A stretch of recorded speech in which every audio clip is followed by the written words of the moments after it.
नमस्कार, मी केतन गुप्ते, चंद्रसेनीय कायस्थ प्रभू ज्ञाती मंच यांच्यातर्फे मी सगळ्यांचं उपस्थितांचे स्वागत करतो.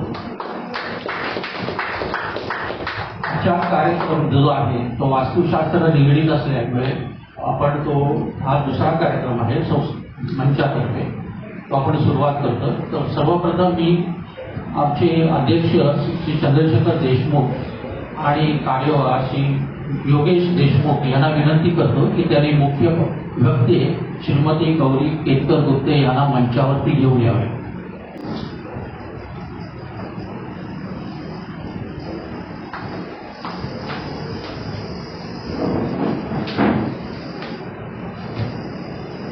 मी गौरी केतकर गुप्ते यांचं स्वागत करतो आणि चंद्रशेखर देशमुख अध्यक्ष श्री अनिता देशमुख आणि खजिनदार श्रीमती अमृता देशमुख तर्फे श्री गौरी केतकर मॅडम यांचा आदर सत्कार करतो. सौ अनिता देशमुख श्रीमती गौरी केतकर गुप्ते यांचा शाल देऊन सत्कार करत आहे.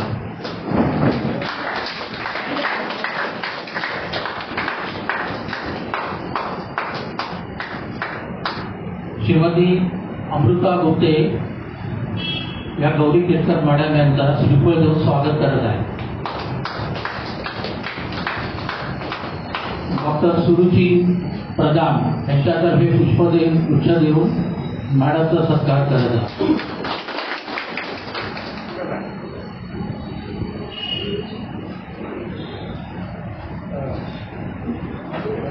मी मंचाचे कार्यवाह श्री योगेश देशमुख यांना विनंती करतो की त्यांनी मंचाबद्दल जरा 2 शब्द बोलावे आणि उद्दिष्ट सांगावे. सगळ्यांना नमस्कार. माझ्याकडून मी योगेश देशमुख या संस्थेचा कार्यवाह आज तुम्हा सगळ्यांचं मनापासून स्वागत करतो आपल्या प्रोग्रामवर. या संस्थेचा आमचा मेन उद्देश म्हणजे असा आहे की आपण वेगवेगळे प्रोग्राम्स करूया जेणेकरून आपल्या सगळ्यांचं ज्ञान वाढेल. जसे की आज वास्तुशास्त्रावर आपण केलेलं आहे, पुढे अजून वेगवेगळ्या विषयांवर आपल्याला करायचं आहे. आज आपल्या ज्या ज्ञातीतले पोरं आहेत त्यांना सुद्धा कळलं पाहिजे की आपल्या ज्ञातीमध्ये काय होतं, आपले प्रोग्राम्स काय असतात, आपले संस्कार काय आहे, काय केलं पाहिजे, कसं केलं पाहिजे आणि आपण सगळ्यांनी नीट एकत्र येऊन वननेसमध्ये राहून आपण कसं पुढे जाऊ शकतो हे आपलं मेन उद्देश आहे. सगळ्यात महत्वाचं की आमचा एक उद्देश असा आहे की आपल्या संस्थेची आपली एक वास्तू उभी राहिली पाहिजे. हा आपण एक विचार करूया की आज आपण जर सगळे आज आपण इकडे आहोत, तो दिवस किती छान असेल जेव्हा आपल्याच वास्तूमध्ये आपलेच प्रोग्राम्स होतील आणि आपण आपल्याच वास्तूमध्ये बसून असे प्रोग्राम्स करत असू आणि आपल्या सारखेच कित्येक लोक तिथे आलेले असतील. तो क्षण जेव्हा आपल्या सगळ्यांना जेव्हा बघायला मिळेल तर त्याच्यासाठी सुवर्ण गोष्टी कुठलीच नसेल असं मी कार्यवाह म्हणून म्हणतो. आणि हे गोष्ट करण्यासाठी मला तुम्हाला सगळ्यांचा सपोर्ट पाहिजे आणि हा सपोर्ट असा हवा आहे की आपले जास्तीत जास्त आपल्याला मेंबर्स आपल्याला वाढवायचे. जेवढे जास्तीत जास्त मेंबर्स आपल्याला वाढवतील तेवढं जास्तीत जास्त आपण पुढाकार घेऊन आपण इनिशिएटिव्ह घेऊन आपण पुढे वाढूया आणि लवकरात लवकर आपल्या या मंचाची वास्तू उभी करूया. आणि बघा सगळीकडे मुंबईभर महाराष्ट्रभर लोक बघत बसतील आणि म्हणतील वा काय वास्तू बांधलेली आहे आणि काय प्रोग्राम्स होतात ते आणि सगळे अभिमानाने म्हणतील की वा या नातीमध्ये जे प्रोग्राम्स होतात असे कुठे होत नाहीये. Thank you very much. धन्यवाद कार्यवाह साहेब. मी आता चंद्रशेखर देशमुख अध्यक्ष यांना विनंती करतो की त्यांनी मंचाची वाटचाल आणि प्रगतीबद्दल 2 शब्द सांगावे. पहिली गोष्ट, सगळ्या उपस्थितांचे स्वागत. तुमचा अत्यंत मी आभारी आहे की पावसाची परिस्थिती असूनही तुम्ही तुमचा वेळ देऊन ते आलात. यातच आम्ही आमचा विजय मानतो. तसा माझ्या आता तो वेळ थोडा आहे. बोलायचं म्हटलं तर मी 2 तास पण बोलू शकेन, 4 तास बोलू शकेन, पण आमचे साहेब आहेत त्यांचा माझ्यावर अंकुश आहे. परिस्थिती अशी आहे, हा जो मंच उभारला गेला तो एक साधारण 5-6 महिन्यापूर्वी उभारला गेला. त्याचा उद्देश वेगळा होता की प्रत्येक ज्ञातीच्या बिल्डिंग्स आहेत, प्रत्येक ज्ञातीची एकाग्र आहे. पण चंद्रसेनी कायस्थ प्रभू या मंडळाची एक पूर्वी एक मंडळ होतं किंवा आहे, पण आजपर्यंत कोणतीही हवी तशी मुवमेंट नसल्यामुळे हे संस्था उभी राहिली आणि त्याकरता आम्ही प्रयत्न करणार आहोत. तसंच जास्तीत जास्त मेंबर जमले पाहिजे. नुसतं बोलणं मला जमणार नाही. आणि शक्य असेल तेवढे दर महिन्याला एक छोटे आम्ही कार्यक्रम करून एकत्रीकरण करणार आहोत. त्या कार्यक्रमांना सगळ्या लोकांना आम्ही बोलवणार आहोत. असा काही नियम नाही की आमचेच लोक पाहिजे, कारण प्रत्येकाकडून नॉलेज मिळत असतं. तिसरी अतिशय महत्वाची गोष्ट म्हणजे जेवढं लोकांचं कार्य आम्हाला सहकार्य मिळेल तेवढं आम्हाला हवं आहे. आणि भविष्यात जसं आपल्या कार्यवाहाने सांगितलं तसं कदाचित खरोखर चांगली काही वास्तू उभी राहू शकते आणि त्यानंतर आपल्या वास्तूतच आपले कार्यक्रम होतील. त्यानंतर फॅक्ट कशी आहे की वैद्यकीय शास्त्र असते किंवा निरनिळ्या वेगवेगळी शास्त्र आहेत, वेगवेगळ्या आता उदाहरणार्थ ज्योतिषशास्त्र आहे, निरनिळे वैद्यकीय प्रॉब्लेम आहेत, त्याच्यानंतर आयुर्वेदिक आहे, होमिओपॅथिक आहे किंवा नवीन शास्त्र निरनिळे की जे आपल्यापर्यंत पोहोचलेले आहेत. उदाहरणार्थ पेट कम्युनिकेशन आहे, रेकी आहे. आपल्याला माहिती नसतं ती शास्त्र, पण त्याच्यातल्या मास्टर लोकांना आम्ही बोलवून लोकांना सांगणार आहोत की काय आहे. कारण अंधश्रद्धा म्हणून नाही, पण नक्की काय, दूध का दूध, पाणी का पाणी. कारण जर ती लोकांनी अभ्यास करून ते लोक पुढे गेलेले आहेत तर नक्की त्यांच्याकडे काहीतरी आहे. आणि आज मला खूप बरं वाटतंय की वास्तुशास्त्रातले बरेचसे तज्ज्ञ लोक ह्या कार्यक्रमाला आलेले आहेत आणि त्यातल्या तुम्हाला भेटतीलच नंतर, आणि त्याचा मला खरोखर आनंद आहे. मी जास्त तुमचा वेळ घेत नाही, लवकरच आपण कार्यक्रम सुरू करू. धन्यवाद. धन्यवाद अध्यक्ष साहेब. मी आपल्या आजच्या प्रमुख वक्त्या श्रीमती गौरी केतकर मॅडम यांचं मी थोडासा परिचय करून देतोय.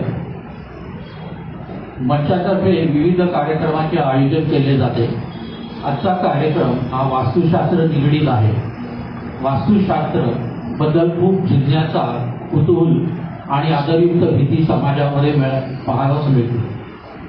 पूर्वी घरे, वाडे हे वास्तुशास्त्रानुसार बांधले जायचे, परंतु वर्तमानात फ्लॅट संस्कृतीमुळे काही अंशी हे शक्य होत नाही. बिल्डरच्या प्लॅनप्रमाणे आपल्याला जी घरं बांधली जातात किंवा फ्लॅट बांधले जातात ती आपल्याला घ्यावे लागतात. त्यामुळे माझे घर हे वास्तुशास्त्रानुरूप आहे की नाही याची सगळ्यांना चिंता असते.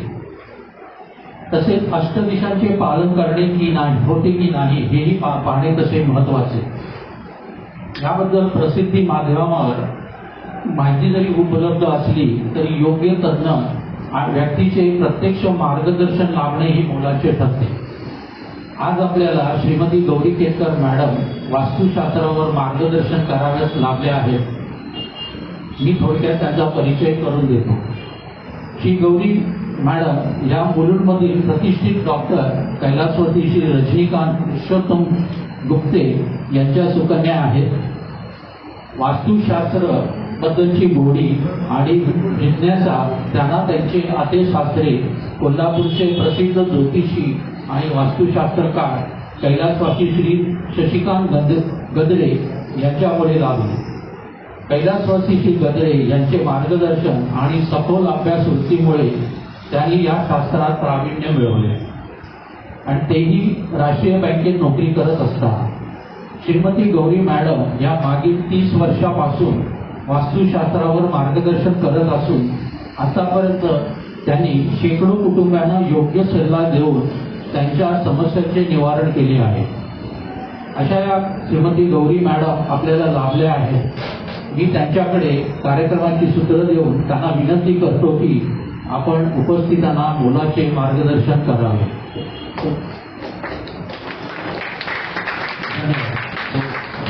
Gauri madam, over to you.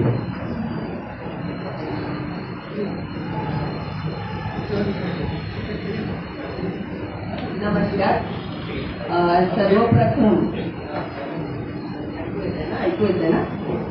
सर्वप्रथम मी चांद्रसेना कायस्थ प्रभू ज्ञाती मंच मुलुंड यांचे जे जी कार्यकारिणी आहे त्यांची आभार मानते की त्यांनी मला ही सुवर्ण संधी दिली की मला जे काय थोडंफार ज्ञान आहे ते मी कोणाबरोबर तरी आज मी शेअर करणार आहे.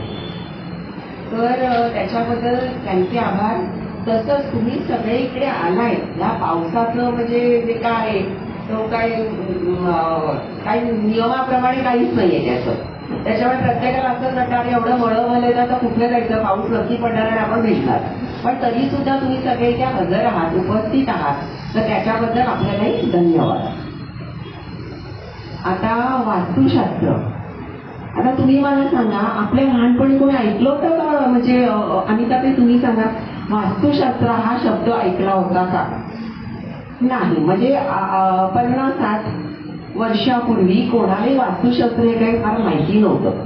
साधारण मला असं वाटतं गेले 40 वर्ष झाली असतील की वास्तुशास्त्र एकदम असं पॉपअप झालं. तर ते कसं आणि कशामुळे झालं तर नक्कीच कोणाला तरी त्याची माहिती मिळाली असेल. कारण असे कितीतरी लोक असतात की ज्यांना जिज्ञासा असते जुन्या गोष्टी शिकायची, पूर्वीच्या काळात काय घडत होतं ते कळून घ्यायची, इतिहासाचा अभ्यास करायची. तर त्याच्यामुळे असं कोणीतरी असणार की त्यांनी त्यांच्या हातात ते स्क्रिप्ट आले असतील आणि त्यांनी वाचन केलं आणि हळूहळू ते सगळं वाढत गेलं आणि ते आपल्यापर्यंत पोहोचलं. ही त्यांची आपल्यावर खरंच खूप मोठी कृपा आहे. कारण मानव हा असा प्राणी आहे की वास्तूशिवाय राहू नाही शकत. वास्तू ही असायलाच हवी. मग ती झोपडी असू दे नाही तर मोठा महाल असू दे, पण एक शेल्टर हे आपल्याला लागतं. तर त्याच्यामुळे आपण वास्तुशास्त्रात काय काय शिकणार आहोत म्हणजे मी तुम्हाला काय काय सांगणार आहे. तर वास्तू जर बांधायची असेल, आता मी जी वास्तू बांधायची त्याचे नियम आधी सांगते, कारण ते नियमात बसतं. फ्लॅटचं विचारलं तर आज ह्यांचा फ्लॅट जसा असेल तसा तुमचा नाही, तुमचा असेल तसा त्यांचा नाही, त्यांचा असेल तसा त्यांचा नाही. त्याच्यामुळे सुसूत्रीकरण काहीच नाही, सगळा गोंधळ. म्हणजे आता असे आहेत फ्लॅटचं की जिथे नाक हवंय तिथे डोळा आहे, जिथे डोळा हवाय तिथे कपाळ आहे, जिथे कपाळ हवंय तिथे हात आहे आणि जिथे पाय हवंय तिथे पोट आहे. असं प्रत्येक वास्तू झालेली आहे. आणि म्हणून त्या बिघडलेल्या परिस्थितीत लोकांवर त्याचा तिथे राहणाऱ्या विपरीत परिणाम होतो. आता तुम्ही मला सांगा, माझा हा हात इथून सुरू न होता इथे होत असता तर ते कितपर्यंत मला, म्हणजे माझ्या शरीराचं किती विचित्र असतं कपडे घालताना म्हणा किंवा काय, किंवा कपडे शिवणाऱ्यालाही ते काय विचित्र, ते एका तिथे शिवायचं आणि एका तिथे शिवायचंय. तर ते फ्लॅटचं झालंय. त्याच्यामुळे मी आता फक्त पहिल्यांदा बांधणाऱ्या घराबद्दल बोलते, कारण तिथे आपण बऱ्याच प्रमाणात वास्तुशास्त्राचे नियम आपण हे करू शकतो, अप्लाय करू शकतो. तर सर्वात पहिल्यांदा आता घर बांधायचं असेल तर तुम्ही काय करणार तर प्लॉटची निवड करणार. तर प्लॉटची निवड करताना तुम्हाला काय बघायला पाहिजे की तो प्लॉटचा आकार कसा आहे. तो चौकोनी असावा किंवा रेक्टँगल ऐका. आणि जर तो अष्टकोनी, षटकोनी, हे आपलं त्रिकोणी असा जर प्लॉट असेल तर तो घेऊ नये. किंवा जरी तो स्क्वेअर असेल किंवा रेक्टँगल असेल तरी सुद्धा जर तो कुठच्या तरी बाजूने वाढत जात असेल तर असा प्लॉट चौकोनी करून घ्यावा. कुठच्या बाजूला तो वाढतोय ते त्या दिशांवर अवलंबून आहे. तर ती थोडीशी जागा आपल्याला ती जमीन सोडायला लागली ना तरी चालेल, पण ते चौकोनी करून प्रत्येक दिशा ही 90 डिग्रीची असावी. ईशान्य दिशा ही त्याला अपवाद आहे. ईशान्य दिशेला जर वाढत जाणारा जर कुठचाही जर भूभाग असेल असा प्लॉट जर कोणाला मिळाला, जास्त पैसे द्यायला लागले तरी तो घ्या. अतिशय उत्तम अशी ईशान्य दिशा आहे. मी कुठचंही आता जे फ्लॅट्स बघायला जाते पहिलं काय करते ते ईशान्य दिशा कुठे ते बघते.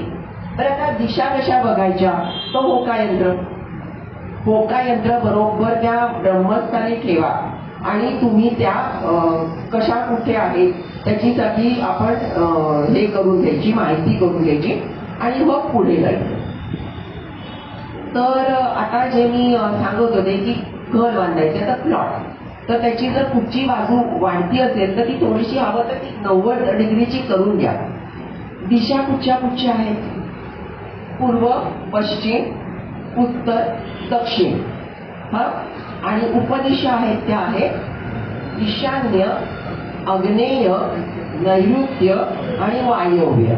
आता मी हे शब्द वापरले तर चालेल ना, तर नॉर्थ ईस्ट, नॉर्थ वेस्ट असं नाही ना बोलायची गरज, कारण काय आहे की बऱ्याच जणांचा मग गोंधळ होतो.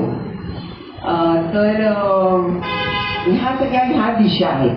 तर ते आपण बघावं की त्या सगळ्या दिशा नीट आहेत ना. आणि भूमी परीक्षण करावं. भूमी परीक्षण म्हणजे जर मुरमाड माती असलेली जर तो प्लॉट असेल तर उत्तम. पांढरट रंगाची जर माती असेल तरी सुद्धा बिझनेस करणाऱ्या लोकांना, मग तो कुठचाही बिझनेस असू दे, तेच चांगलं आहे. त्याच्यानंतर लाल माती येते, त्याच्यानंतर काळी माती येते. पण काळी माती सुद्धा एक साधारण 4 ते 5 फूट असेल आणि त्याच्यानंतर लाल माती असेल किंवा कुठची दुसऱ्या रंगाची माती असेल तर तो प्लॉट घ्यायला काहीही हरकत नाही.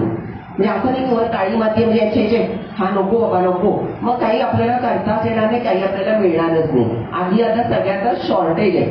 त्याच्यामुळे काय आहे की आपल्याला ते सगळं त्यात कसं साधायचंय.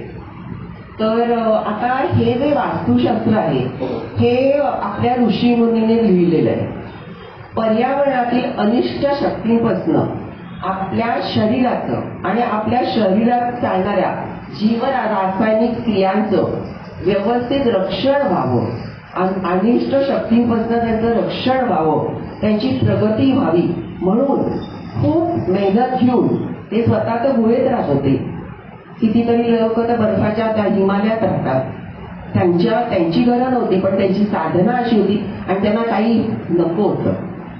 त्यांना फक्त देवाकडे जाऊन मुक्ती हवी होती. आपलं तसं नाहीये. आपलं असं आहे हे हवंय मला, ते हवंय आणि मला कितीही मिळालं तरी मला हवंच आहे असं आहे. तर त्यांचं ते नव्हतं आणि म्हणूनच त्यांना ते साध्य झालं. दिव्य दृष्टी त्यांना ती मिळाली होती आणि त्याच्याप्रमाणे त्यांनी हे वास्तुशास्त्र हजारो वर्षापूर्वी म्हणजे रामायण आणि महाभारतात सुद्धा तुम्हाला वास्तुशास्त्राचा उल्लेख मिळेल.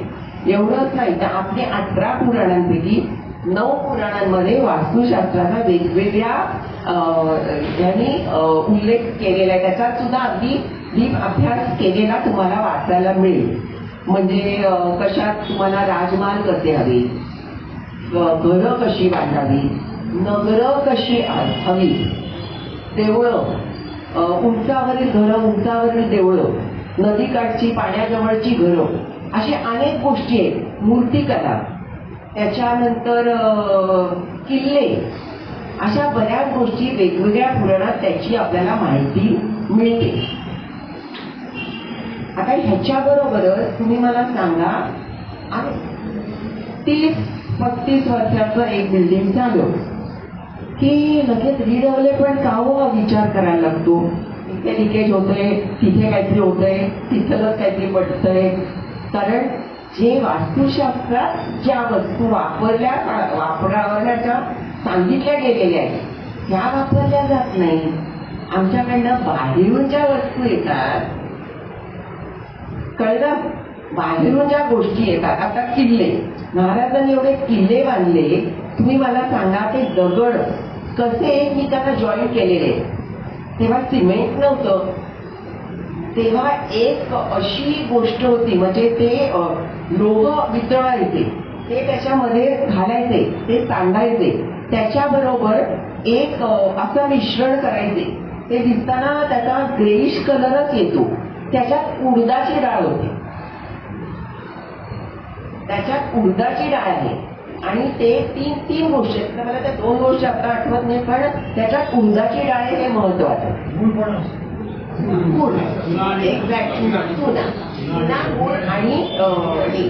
आणि आता उडदाची डाळ आपल्याला सांगितलं तर आपण काय करू, काय त्या बिटाला चिकन आणि कसं काय त्या गुळाला काय होणार आहे. पण ते कॉम्बिनेशन त्याचं जे काय असायचं ते इतकं भरभक्कम असायचं की त्याच्यामुळे ते किल्ले, ते वाडे पूर्वीचे असे कितीतरी वर्ष, 300-300 वर्षांचे पण वाडे आहेत आता, ती व्यवस्थित छानपैकी बसलेले आहेत अगदी. पण आपल्याकडे बिल्डिंग का श्रम पडतायत, का असं सगळं होतंय, कारण कुठच्याही वस्तू वापरल्या जात आहेत. तर ते चुकीचं आहे. आता ह्या ज्या पर्यावरणातल्या सगळ्या ह्या अनिष्ट गोष्टींपासून आपलं रक्षण व्हावं म्हणून हे जे आपल्या ऋषीमुनींनी जे सांगितलेले आहे ते मानवाच्या प्रगतीसाठी आहे.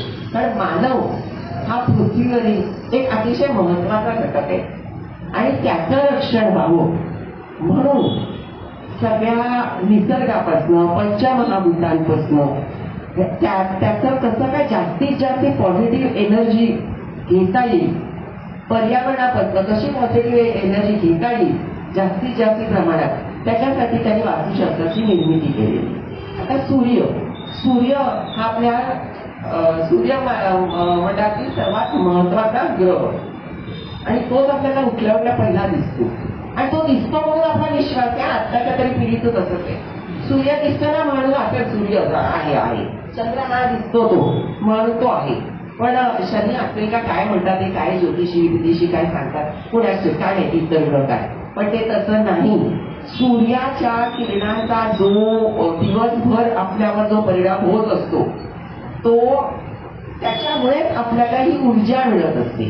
तो पृथ्वीचा सर्वात महत्वाचा ऊर्जा स्रोत आहे.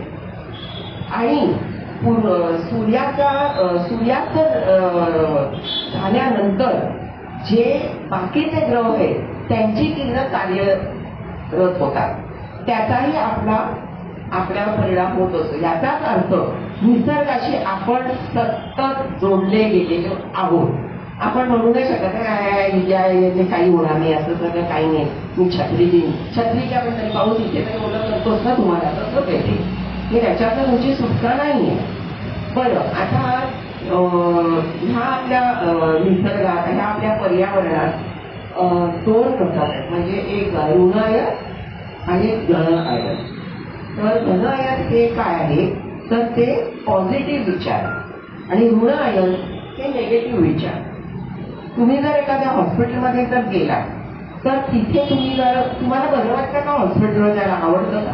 आधी मुळातच मला सांगा. नाही आवडत, कोणालाच आवडत नाही. कोणाला बघायला जायचं असेल तर आपण म्हणाले की हा यार इसको ऐसा हुआ है क्या अभी लेकिन जाना तो पडेगा. जाऊन आल्या काय नाही त्याची अवस्था होती, काय त्याचं होतं, त्याचा काय असा करून ठेवला होता त्याला, आणि आता किती महिने असताना काय ते दिसलं तुमचं तरी ते फ्रॅक्चर झालेले वगैरे त्याच्याबद्दल त्याच्या निगेटिव्ह आणि निगेटिव्ह. पण तेच आपण जर एखाद्या देवळात गेलो तर त्या देवळात आपल्याला प्रसन्न वाटतं. कारण का? तिकडे आपण पॉझिटिव्ह मनाने आपण गेलेले असतो. त्याच्यामुळे ती पॉझिटिव्ह शक्ती असते आपल्या बरोबर. आपल्या शरीरातनं ते पॉझिटिव्ह विचार येत असतात बाहेर. आता उदाहरणच द्यायचं झालं तर कसं आपली कोल्हापूरची अंबाबाई आली समोर डोळ्यावर त्या तुमच्या सगळ्यांच्या आली ना, तिला बघून आपल्याला काय वाटतं? काय तेज आहे, काय ती देवी आहे, अगं देवी माझ्याकडे बघ जरा. आणि असं कोण उंच आला तरी आपण असं करून कसं त्या देवीला म्हणजे आपण नीट दिसतो आणि आपल्याला देवी नीट दिसेल. तिथे दागिने तिचा होते, दिवे लावलेले पूर्वी. आता सुद्धा तिरुपती बालाजीमध्ये इलेक्ट्रिकचे दिवे लावत नाही.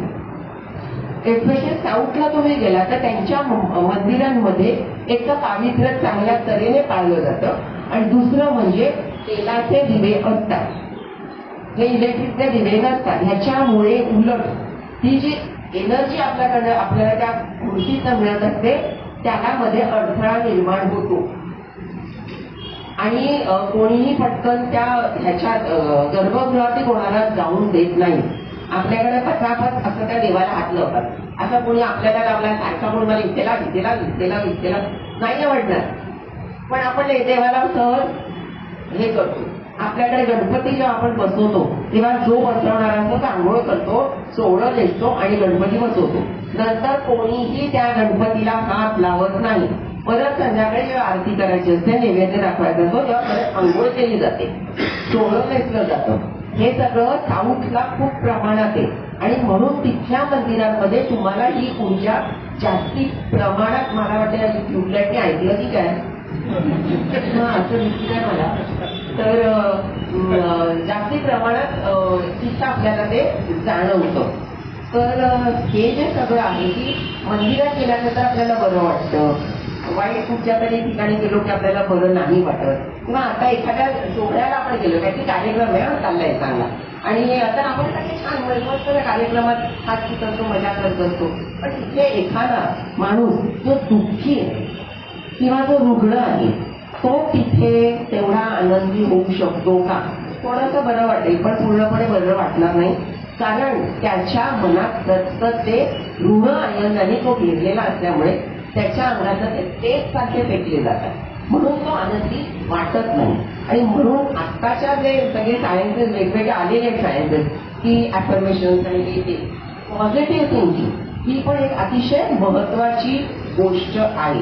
ते वेगळं सायन्स आहे, त्याचा काय वास्तुशास्त्राशी असा संबंध नाही, पण मी एक उल्लेख करते. आता समुद्र ही सुद्धा एक मोठी ऊर्जा आहे. समुद्र ही सुद्धा एक मोठी ऊर्जा आहे. समुद्रातल्या पाण्यात जे मिठाचं प्रमाण आहे, आपल्या शरीरातही पाणी आहे, काय झालं? पाण्याचं प्रमाण माणसाच्या शरीरात पाण्याचं प्रमाण जास्त आणि समुद्रातल्या मिठाच्या प्रमाणात आणि आपल्या रक्तात असलेल्या मिठाचं प्रमाण हे एक सारखं आहे. म्हणजे आपण ह्या पंचमहाभूतांशी या निसर्गाशी कसे जोडले गेलेले आहोत हे इथे सिद्ध होतं. आता पौर्णिमा आणि अमावस्या हे जे आहेत हे चंद्राच्या दोन कला आहे, त्याचा माणसावर परिणाम होतो. आता चंद्र इथे कोणी ज्योतिष असतील तर त्यांना माहिती आहे की चंद्र हा मनाचा कारक ग्रह आहे. तर तो जर नीट नसेल तर माणूस डिप्रेशन मध्ये जातो, वेडफटासारखं वाटतो, चिडचिड करतो, कारण त्याचा चंद्र बिघडलेला असतो. आणि म्हणूनच अमावस्येला त्याच्यावर त्याचा परिणाम होतोच होतो. आणि मग लोकांना वाटतं नाही अमावस्येला ना त्याला काहीतरी होतं, कोणतरी काहीतरी केलंय किंवा काहीतरी दोषावर परिणाम होतो, अमावस्येलाच बरोबर याला काहीतरी होतं असं. तर ते तसं पण तसं नाही, ते नाही असं नाही, तीही एक विद्या आहे. आणि मी देशमुख साहेबांना नक्कीच हे सांगेन की करणी, ब्लॅक मॅजिक वगैरे हा जो काय प्रकार आहे त्याच्याबद्दल सुद्धा थोडंसं ज्ञान आपल्या लोकांना व्हायला पाहिजे. काय अवॉइड करायचं, काय अवॉइड नाही करायचं, काय करायला पाहिजे त्याच्यासाठी. तर त्याच्यावर पण जर कोणी तुम्हाला जर कोणी मिळाले तर तुम्ही नक्कीच त्यांचं पण इथे लेक्चर ठेवा. तर पण जास्ती करून जेव्हा माणूस हे होतो ना अमावस्येला किंवा पौर्णिमेला, तेव्हा त्या चंद्राचा तो परिणाम असतो की एवढंच नाही तर मेडिकल सायन्सने सुद्धा हे प्रूव्ह केलेलं आहे की भरतीच्या वेळेस जर ऑपरेशन केलं गेलं तर रक्तस्राव जास्ती होतो आणि जर ओटीच्या वेळेस ते गेलं तर रक्तस्राव कमी होतो. दिस इज प्रूव्ड बाय सायन्स. त्याच्यामुळे आपण ह्या सगळ्या ह्याच्यात गुरफटले गेलेले आहोत. मग आपल्याला ही चांगली एनर्जी मिळायला पाहिजे, कारण आपल्याला आपल्या आनंदाचं आयुष्य पाहिजे, सगळं नीट पाहिजे, नीट खाऊन पिऊन माणूस सुखी पाहिजे. आणि सर्वात म्हणजे जी गोष्ट पैशाने विकत घेता येत नाही ती शांत झोप, आनंदी मन आणि चांगलं सुदृढ शरीर, ह्या नित्यांच्या 3 गरजा आहेत. ह्याच्यामुळे मग तो प्रयत्न करतो ना, आणखी माझं आम्ही 2 खोल्यात जातो ते 4 खोल्यात राहील, हा प्रयत्न करत असतो. तर पण त्याच्यासाठी ह्या गोष्टी काय हा. तर आता छोटं कारण मोठं करून विषय निघाला म्हणून तुम्हाला आता एक सांगते की समजा तुम्ही एखाद्या बंगल्यात गेला, चांगलं मोठं अगदी अंबानीच्या कोणा नातेवाईकात असेल तर ते तसंच असणार. तर छान बांधले वगैरे सगळं पॉश एव्हरीथिंग, म्हणजे काय विचारायचंच नाहीये. ग्रॅनाइट इथून नाही, इंडियामधला ग्रॅनाइट नाही, कुठून तरी बाहेरचा आणलाय. आणखी काय जे काय म्हणजे माझ्या ह्याच्या बाहेर आहे, माझ्या बुद्धीच्या बाहेर आहे, एवढ्या ज्या काही मोठ्या मोठ्या करोडो रुपयांचे ज्या काय इंटिरियर वगैरे करतात त्याच्यासाठी लागणाऱ्या ज्या गोष्टी असा बंगलाय. पण जर तुम्ही त्या बंगल्यात गेला तर असं समजू नका की तुम्हाला ती आनंदच मिळेल. जर ऋण आयोगाने तिथे निगेटिव्ह एनर्जी असेल, वास्तुशास्त्राप्रमाणे तो बंगला जर नसेल तर एवढं निश्चित मी सांगेन की तिथे तुम्ही अर्धा तासाच्या वर नाही राहू शकत. तुम्हालाच वाटेल की थोड्या वेळाने की नाही चला घरा बरं ठीक आहे सगळं छान होती तर निघूया आपल्या पुढच्या कामाला जायचे आणि तुम्ही निघाल. ते एका 2 खोल्याच्या चाळीतल्या घरात जर तुम्ही गेलात तर तिथे तुम्ही अर्ध्या तासासाठी जाणार असता. पण तिथली लोक ती आनंदी असतात, हसत असतात, खेळत असतात. तिथे तुम्हाला काय मिळणार आहे?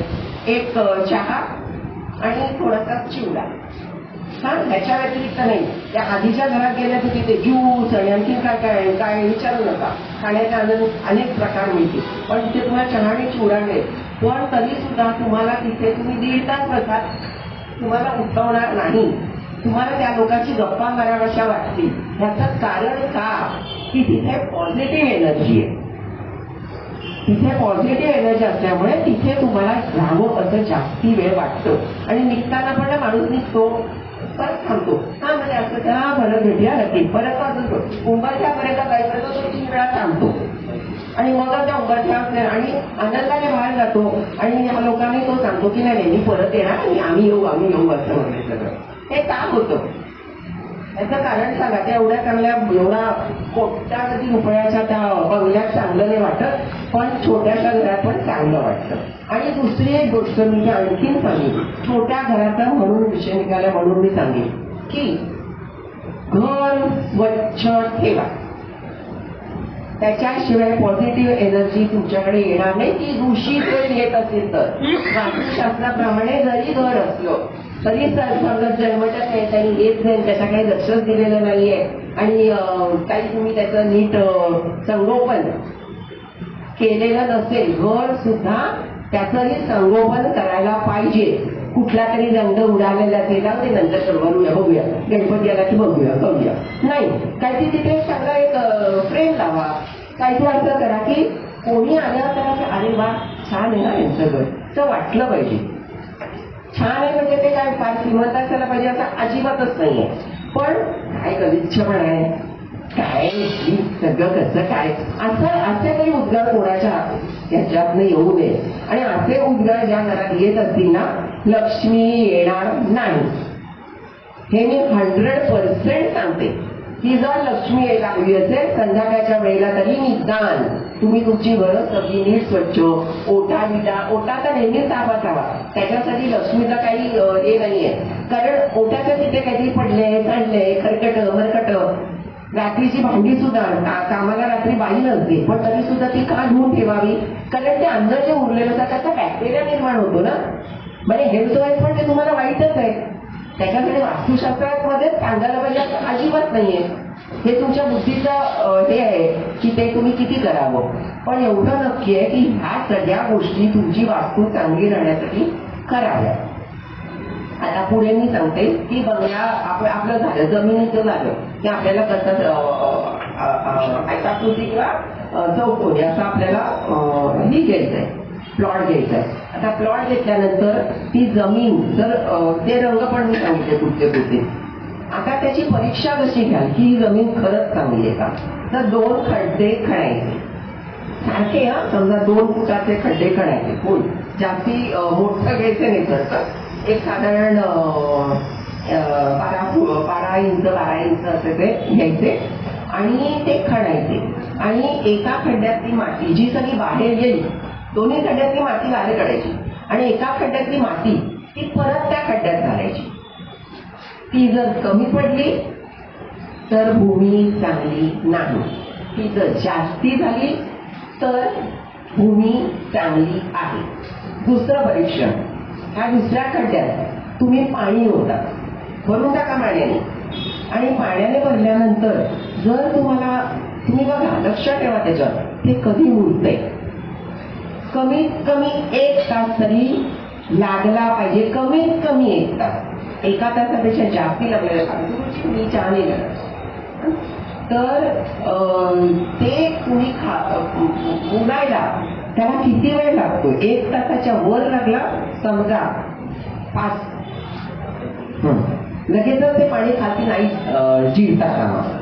आणि तिसरं, मोहरीची पेरणी करा. आपली काळी मोहरी आहे ना, त्याची पेरणी करा.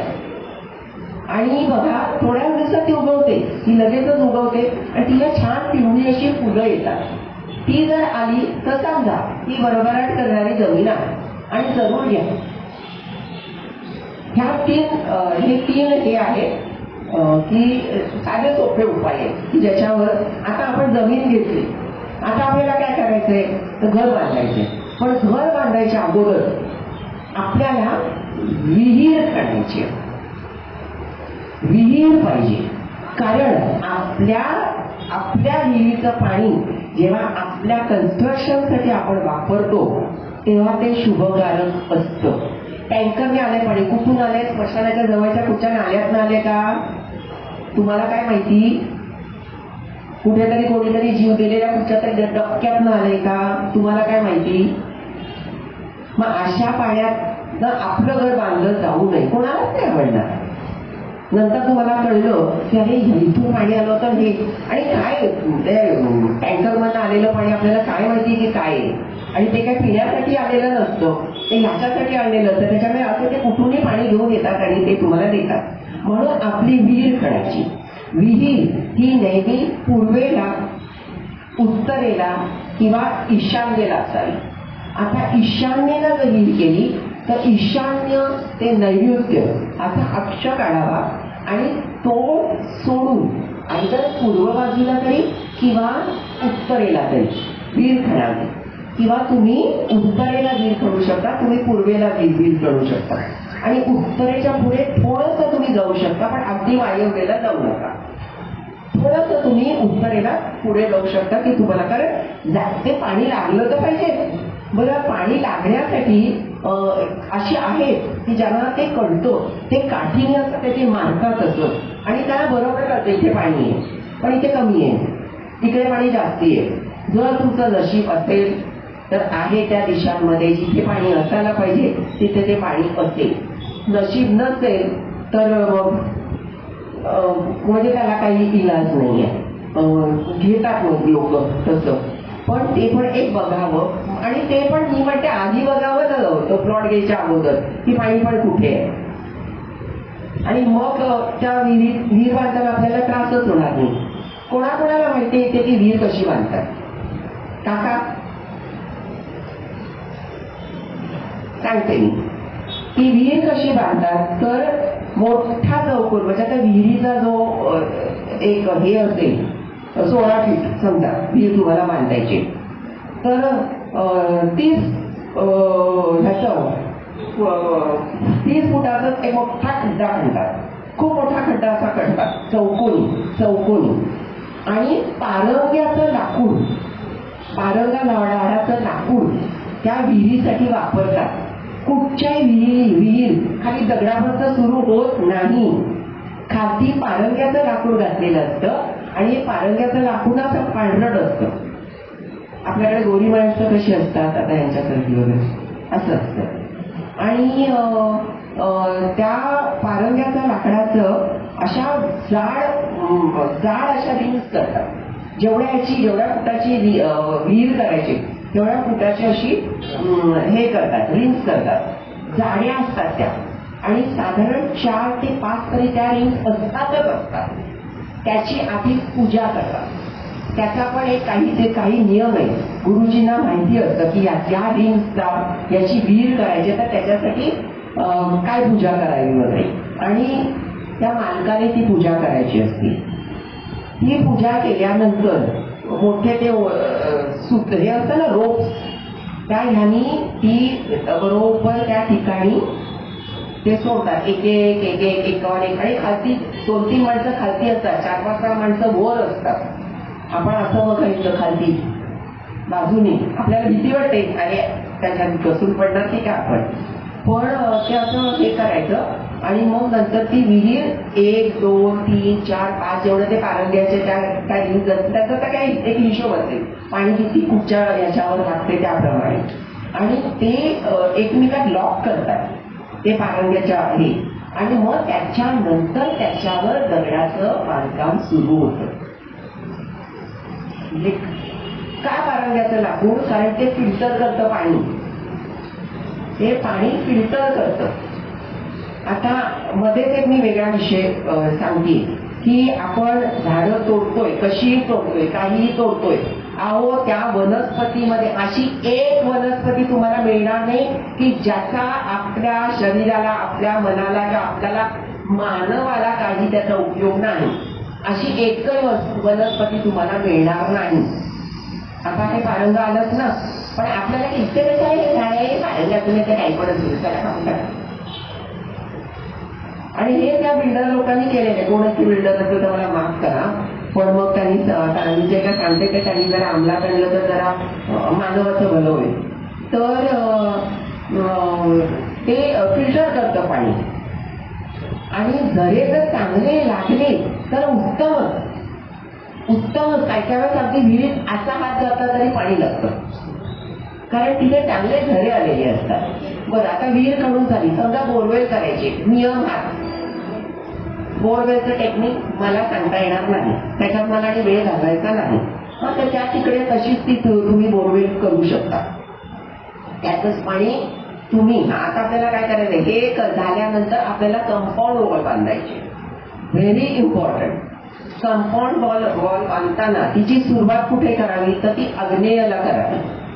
मी आता असं धरते, ही पूर्व, ही पश्चिम, ही उत्तर, ही दक्षिण, आणि त्याच्यामुळे आग्नेय दिशा इथे येणार. तर आग्नेयला पहिलं तिथे पण दगड ठेवतात, ते हे करायचं असतं, खणायचा वगैरे, ती त्या सगळ्या वस्तू त्यांच्या पावलं बिवलं असं दगड ठेवलेलं असतं, त्या सगळ्याची पूजा करतात. आणि तुम्हाला मी सांगते, तुम्हाला मला माहिती नसेल, पण गवंडी आहेत ना, यांना हे सगळं माहिती असतं, त्याला सांगायची गरजच पडत नाही. ते त्याच्याशिवाय त्यांचं काम चालूच करणार नाही. कारण एवढं लक्षात ठेवा, त्यांच्या जीवाचा पण तिथे हे असतो. उद्या जर एखादी भिंत बांधली आणि पडली एखाद्याच्या अंगावर किंवा काय, तर काय नुकसान होऊ शकतं, कोणाचं होऊ शकतं, माणसाचं नाही होणार आहे, तर त्या माणसाचं होणार आहे. त्याच्यामुळे त्याच्या आयुधांची, म्हणजे त्याच्या त्या शस्त्रास्त्र जी काय असतील त्याची, त्या जमिनीची, सगळ्याचा आशीर्वाद घेऊनच ते सुरू करतात. आग्नेयपासून खणत नैऋत्यला जायचं आणि नैऋत्यहून बांधत आग्नेयला यायचं, मग ईशान्य. आता तुम्ही मला सांगा की नैऋत्यापासून बांधत काय करायचं. नैऋत्य ही दिशा राक्षसी आहे, ती पितरांची दिशा आहे. तर म्हणून इथे, आणि असाही अनुभव आलेला आहे की काय कोणी ना शेजारचीच गाडी आहे, तिथून काय चोरीबिरी कोण करणार आहे, म्हणून ती बांधली जात नाही. तर त्याला त्याच्यासाठी 40-40 वर्ष सुद्धा जातात, ती बांधून होत नाही. एवढंच नाही, तर नैऋत्यला जाऊन खणत जाऊन परत ती बांधत आग्नेयच्या, आग्नेय म्हणा दक्षिणेकडे येईपर्यंत ती एकदा दोनदा पडते, काहीतरी होतं, ती पटकन बांधली जाते असं अजिबात नाही. पण ती बांधायची आणि तो 90 अंशाचा कोण आहे की नाही ते जरूरच बघायचं. तो कोण हा 90 अंशाचा असायला पाहिजे, तो वाढता पण असता नाही कामा आणि तो कमी पण नाही पाहिजे असं. आणि मग तसं वाढत राहा, तुम्ही कंपाऊंडवर बांधा. आता मी आता ना आधी काय करते की ह्या सगळ्या दिशांची माहिती सांगते. पूर्व दिशा तिला पहिला माने, आपण पहिल्यांदा उठतो तेव्हा त्या सूर्याला अर्ध्या द्यायला पूर्व दिशेला आंघोळ वगैरे करू ना, अर्ध्या देतो. तर म्हणजे ती पहिली दिशा आपण दिवसाकाठी बघतो. तर पूर्व दिशेचा जो ग्रह आहे तो सूर्य आहे, आणि तिथली देवता कोण आहे, तिथला देव कोण आहे, कोणाला माहिती आहे का?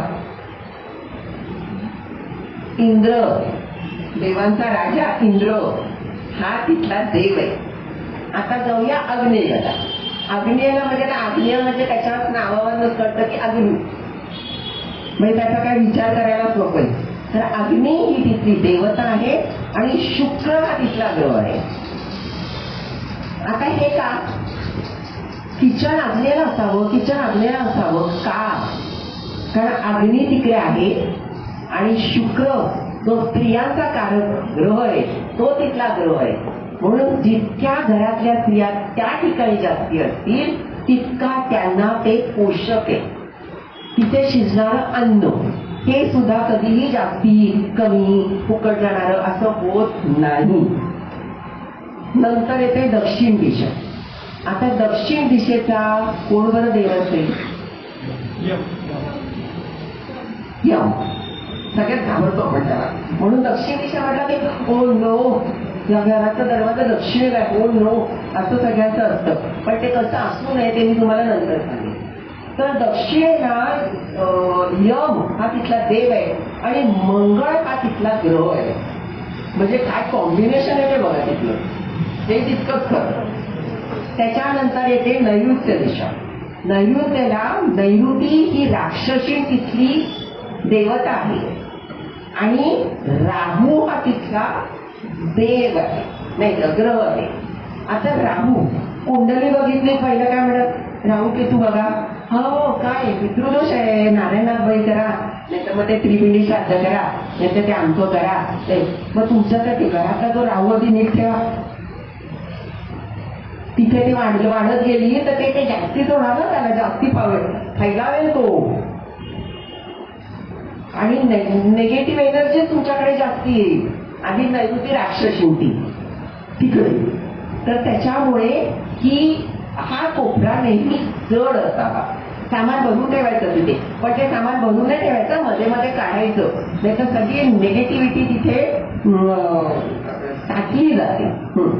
आणि मग नंतर येतो पश्चिम.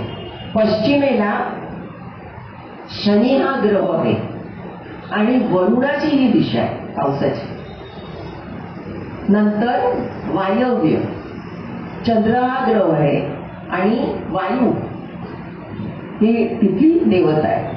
नंतर उत्तर दिशेचा कोण देव सांगेल मला? कुबेर.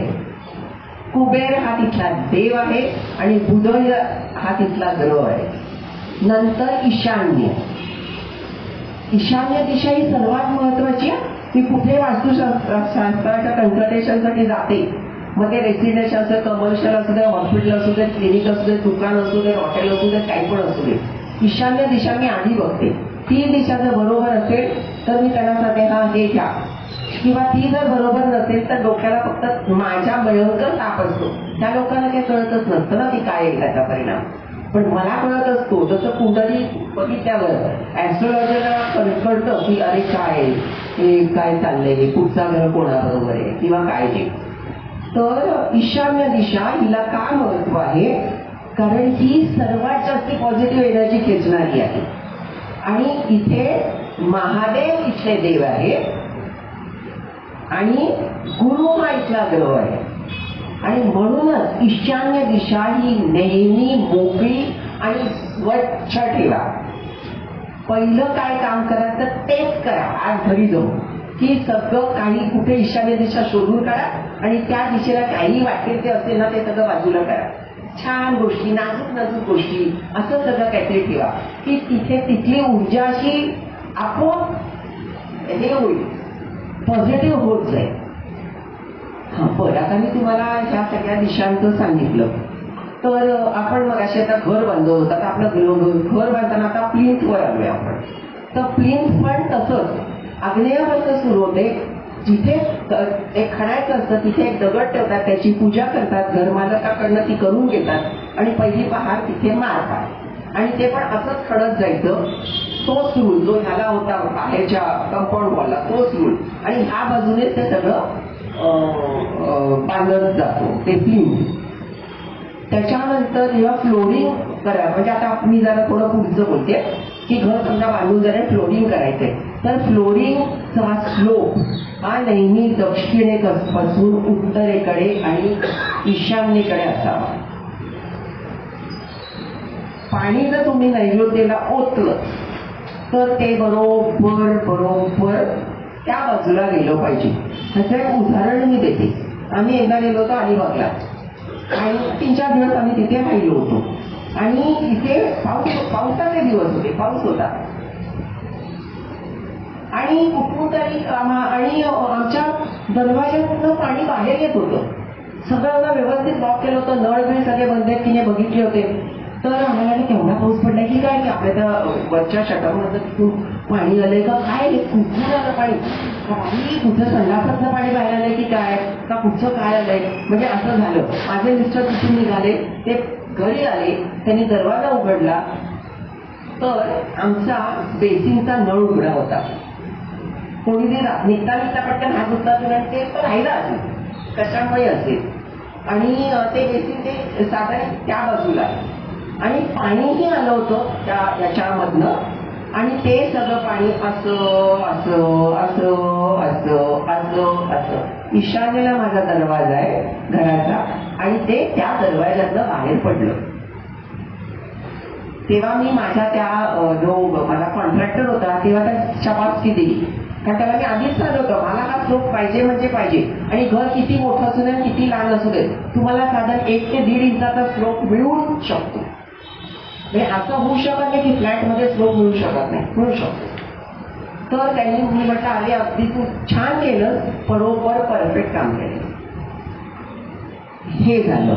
तर आता पुढे मी काय सांगणार होते, तर आता आपण घरावर आलो. आता घरात काय काय हवं, तर बेडरूम हवी, किचन हवं, टॉयलेट हवं, बाथरूम हवी, आपल्याला हॉल हवा, बैठकीची खोली हवी, बाहेर वरांडा हवा. या सगळ्या गोष्टी कुठे कोणाच्या कशा असाव्या. तर बेडरूम, मुलींची लग्न होत नाही. सर तुम्ही मगाशी जे म्हणाला की मुलींची लग्न होत नाही, आधी त्या करिअर करण्याच्या मागे जातात, मग त्या गोडनवऱ्या होतात, मग त्यांना पटकन कोणी पसंत करत नाही आणि त्यांना त्यांचं करिअर तरी सोडायचं नसतं पण लग्नही करायचं असतं. कारण काय काय होतं त्यांना असेल ते काय त्यांचे प्रॉब्लेम्स, तो आपला विषय नाही. त्यांना वायव्य दिशेच्या बेडरूम मध्ये जर त्यांना झोपायला जागा दिली किंवा त्यांचं तिथे वास्तव्य जास्ती असतं तर त्यांचं लग्न लवकर जमतं, हा अनुभव आहे. नंतर ईशान्य आणि उत्तर पूर्व ह्या ठिकाणी बैठकीची खोली करावी. मुख्य दरवाजा, हे मी स्वतंत्र घराबद्दल बोलते म्हणून मनमानी आहे, जे वास्तुशास्त्र सांगितले ते त्याप्रमाणे करायचंय. सर्वात बेस्ट दरवाजा हा पूर्वेचा असतो. पूर्वेच्या भागात, अख्ख्या घराच्या पूर्वेच्या भागाचे 9 भाग करायचे आणि तिसऱ्या किंवा चौथ्या भागात तुम्ही तुमचा दरवाजा करा, तो सर्वात बेस्ट. दुसरा जर दरवाजा करायचा असेल तर तो उत्तरेला करा किंवा पश्चिमेला करा, ते तुमचा चॉईस आहे. आणि घर बांधताना ते कुठे बांधायचं हे तितकंच महत्वाचं आहे. तर ते नैऋत्य खंडात बांधायचं. अख्ख्या प्लॉटचा 4 भाग करा आणि हा जो नैऋत्य खंड आहे इथे, कारण इथे सगळ्यात सगळं जड पाहिजे, घरापेक्षा आणखी काय जड असणार आहे म्हणून. आणि ह्या बाजूला दक्षिणेला आणि पश्चिमेला मोठी झाडं लावा, मोठी झाडं असावी. कारण आणि ईशान्य, उत्तर, पूर्व इथे मोठी झाडं लावू नये. छोटी छोटी जी झाडं असतात ती जरूर लावावीत, लॉन करावं. काही झाडं अशी असतात की एका ठराविक उंचीपर्यंतच वाढतात, त्यांची सावली घरावर पडत नाही. म्हणजे सकाळची जी सूर्याची किरण आपल्याला मिळणार आहे ती आपल्याला जास्तीत जास्त प्रमाणात आपल्या घरावर पडतात. आणि 3 नंतर सूर्याची किरणं यांच्यात राक्षसी शक्तीचा वास असतो. म्हणून संध्याकाळची जी किरणं आहेत ती जेवढी आपल्या घरावर नाही पडणार तेवढंच चांगलं. आता म्हणूनच बघा, सकाळी उठल्यावर तुम्ही फ्रेश असता, तिथे काही नंतर तुम्ही सकाळी फ्रेश असता आणि पण रात्री का नसता. रात्री आता कोणी म्हणत मी नोकरी करून जाते, इतक्या उशिरा येते, मग मला काही मी जमते, मग मला असं वगैरे सगळं. घरी बसा आणि बघा सकाळी तुम्हाला काय वाटेल, आज हे करणार मी ते करणार मी. You do it or you don't do it, but you are fresh and you are feeling की हो मी खूप काही आज करणार. पण संध्याकाळी जाऊ देत, आता किती वाजले काय, कधी जाणार त्या दुकानात जायचं होतं, घ्यायचं होतं, जाऊ देत आता उद्या बघते. नाहीच कोणा करणारच नाही, कारण आपण मरगळलेले असतो आणि हे तर सगळ्यांनीच अनुभवलेलं आहे. म्हणून ह्या किरणांपासून आपण आपला वास्तुशास्त्राप्रमाणे जर घर बांधलं तर हे सगळे नियम आपण पाळू शकतो. हे आहे. आता बेडरूम्स कुठे कुठे असावे, तर मुख्य मालकाची बेडरूम कुठे असावी, तर ती नैऋत्य दिशेला असावी. तो विष्णू म्हणून त्या घराचं ते रक्षण करत असतो, त्याची तीच जागा आहे. आता तुम्ही म्हणाल हे देवाचं कुठे मध्ये आणलं तुम्ही, आता तुम्ही जे सगळं इथे आहेत ते सगळे देवावर विश्वास ठेवणारे असतील. जेव्हा चंद्रेश्वर विष्णू कुठे आला, आमच्या बाबांच्या अंगात विष्णू आला असेल त्यांना वाटेल, काही वाटेल त्यांना. त्याच्यामुळे ते तसं नाहीये. त्याचा परिणाम असा आहे की तो माणूस जो मालक असतो त्याचं वर्चस्व त्या घरावर राहावं म्हणून त्याला हे दिलेलं आहे की त्यांनी ते तिथे असावं. मुलाची बेडरूम ही वायव्येला असेल, अग्नेला असावी, पश्चिमेला असावी, मला टाईम सांगा झाला तर जास्त. हा, कारण हे वास्तुशास्त्र हे असं संपणारं नाहीये. 2-4-5 दिवस पण मी बोलत राहील आणि तुम्हाला ऐकत राहायला लागेल. तर ह्या ठिकाणी बेडरूम असावी. म्हाताऱ्या लोकांची बेडरूम पण शक्यतो जर ईशान्य दिशेला असावी तर त्यांना त्या पॉझिटिव्ह एनर्जी जास्ती मिळेल आणि त्याच्यामुळे त्यांची तब्येत चांगली राहील. जर म्हातारा माणूस असेल आणि ते आजारी असेल तर त्याला बिलकुल नैऋत्याला झोपवू नका. तो लोळत तर राहणार, तो जाणार पण नाही का ती दिशा पकडून ठेवणारी. लहान मुलांना नैऋत्य दिशेची बेडरूम कधीही देऊ नका. ते तुमच्या डोक्यावर विरे वाटणार, ते सिनेमे बघायला जाणार, ते रील्स बघणार, त्यांच्या हातात सतत मोबाईल असणार. कुठच्याही परिस्थितीत ते तुमचं काहीही ऐकणार नाही, ते तुम्हालाच सगळं ऐकायला लावतील. म्हणून मुलांना कधीही नैऋत्य दिशेला वास्तव्य करायला देऊ नका. अभ्यास करताना पूर्वेकडे किंवा उत्तरेकडे तोंड करून बसवा. त्यांना कुठे हॉलमध्ये बसवा, दुसऱ्या कुठच्या बेडरूम मध्ये बसवा. अभ्यासाची खोली असेल तर ती पूर्व दिशेला असेल तर तिथे बसवा. आता किचन मध्ये जाऊया. किचन मध्ये ओटा हा शक्यतो पूर्वेला असायला हवा आणि जर एल टाईप ओटा केला तर हे एक्सटेन्शन जे घेतो ते आपल्याकडे एल टाईपचेच आले जरा होते. तर त्या एल वर तिथे मिक्सर, ग्राइंडर आणि ओव्हन किंवा ह्या सगळ्या गोष्टी त्या तिकडे तुम्ही ठेवा. इथे गॅसची शेगडी ठेवा आणि ह्या बाजूला सिंक घ्या. म्हणजे ईशान्येच्या कोपऱ्यात सिंक आलं पाहिजे. जर देवाची खोली वेगळी करता येणार असेल तर उत्तम, नसेल तर ते तुम्हाला दुसरीकडे काही पर्याय नसतो, तुम्हाला ते किचन मध्येच करायला लागतं. मग त्या ओटा तुम्ही मग पूर्वेला घ्यायच्या ऐवजी तुम्ही पश्चिमेला घ्या. पण दक्षिणेला बघून जेवण करायचं नाही. डॉक्टर हा तुमच्या घरातला सर्वात अगदी रेग्युलर येणारा प्राणी असणार. म्हणजे काय की दक्षिणेला स्वयंपाक केला तर ते अन्न आपल्याला शरीराला जातं काय, आपण आजारी पडतो. आता ह्या सगळ्या गोष्टी मी तुम्हाला सांगितलं. किती वेळ आहे?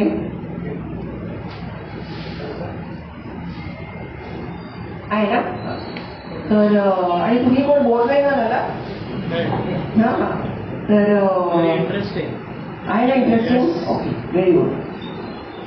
तर आता आपल्या शेजारच्याही ह्याच्यात स्वतंत्र घरात मी सांगते, शेजारच्या ह्याच्यात सुद्धा आपल्याला त्यांची वीर बरोबर त्यांचा ईशान्य आपल्या आग्नेयला येतंय म्हणून तिथे कंपाऊंड वॉल उंच पाहिजे. दक्षिणेची कंपाऊंड वॉल नेहमी उंच पाहिजे. ती वीर आपल्याकडे दिसता कामा नाही, तर त्याचा तुम्हाला परिणाम वाईट मिळणार नाही. आता सूर्याच्या किरणात 2 प्रकारच्या एनर्जीज आहेत. सूर्याच्या किरणात 7 रंग आहेत, काना, पिनी, पाजा. हा, तर अल्ट्राव्हायोलेट आणि इन्फ्रारेड ही त्याची ती 2 किरणं आहेत जी आपल्याला त्यातले अल्ट्राव्हायोलेट किरणं मिळवायचे, इन्फ्रारेड नकोय.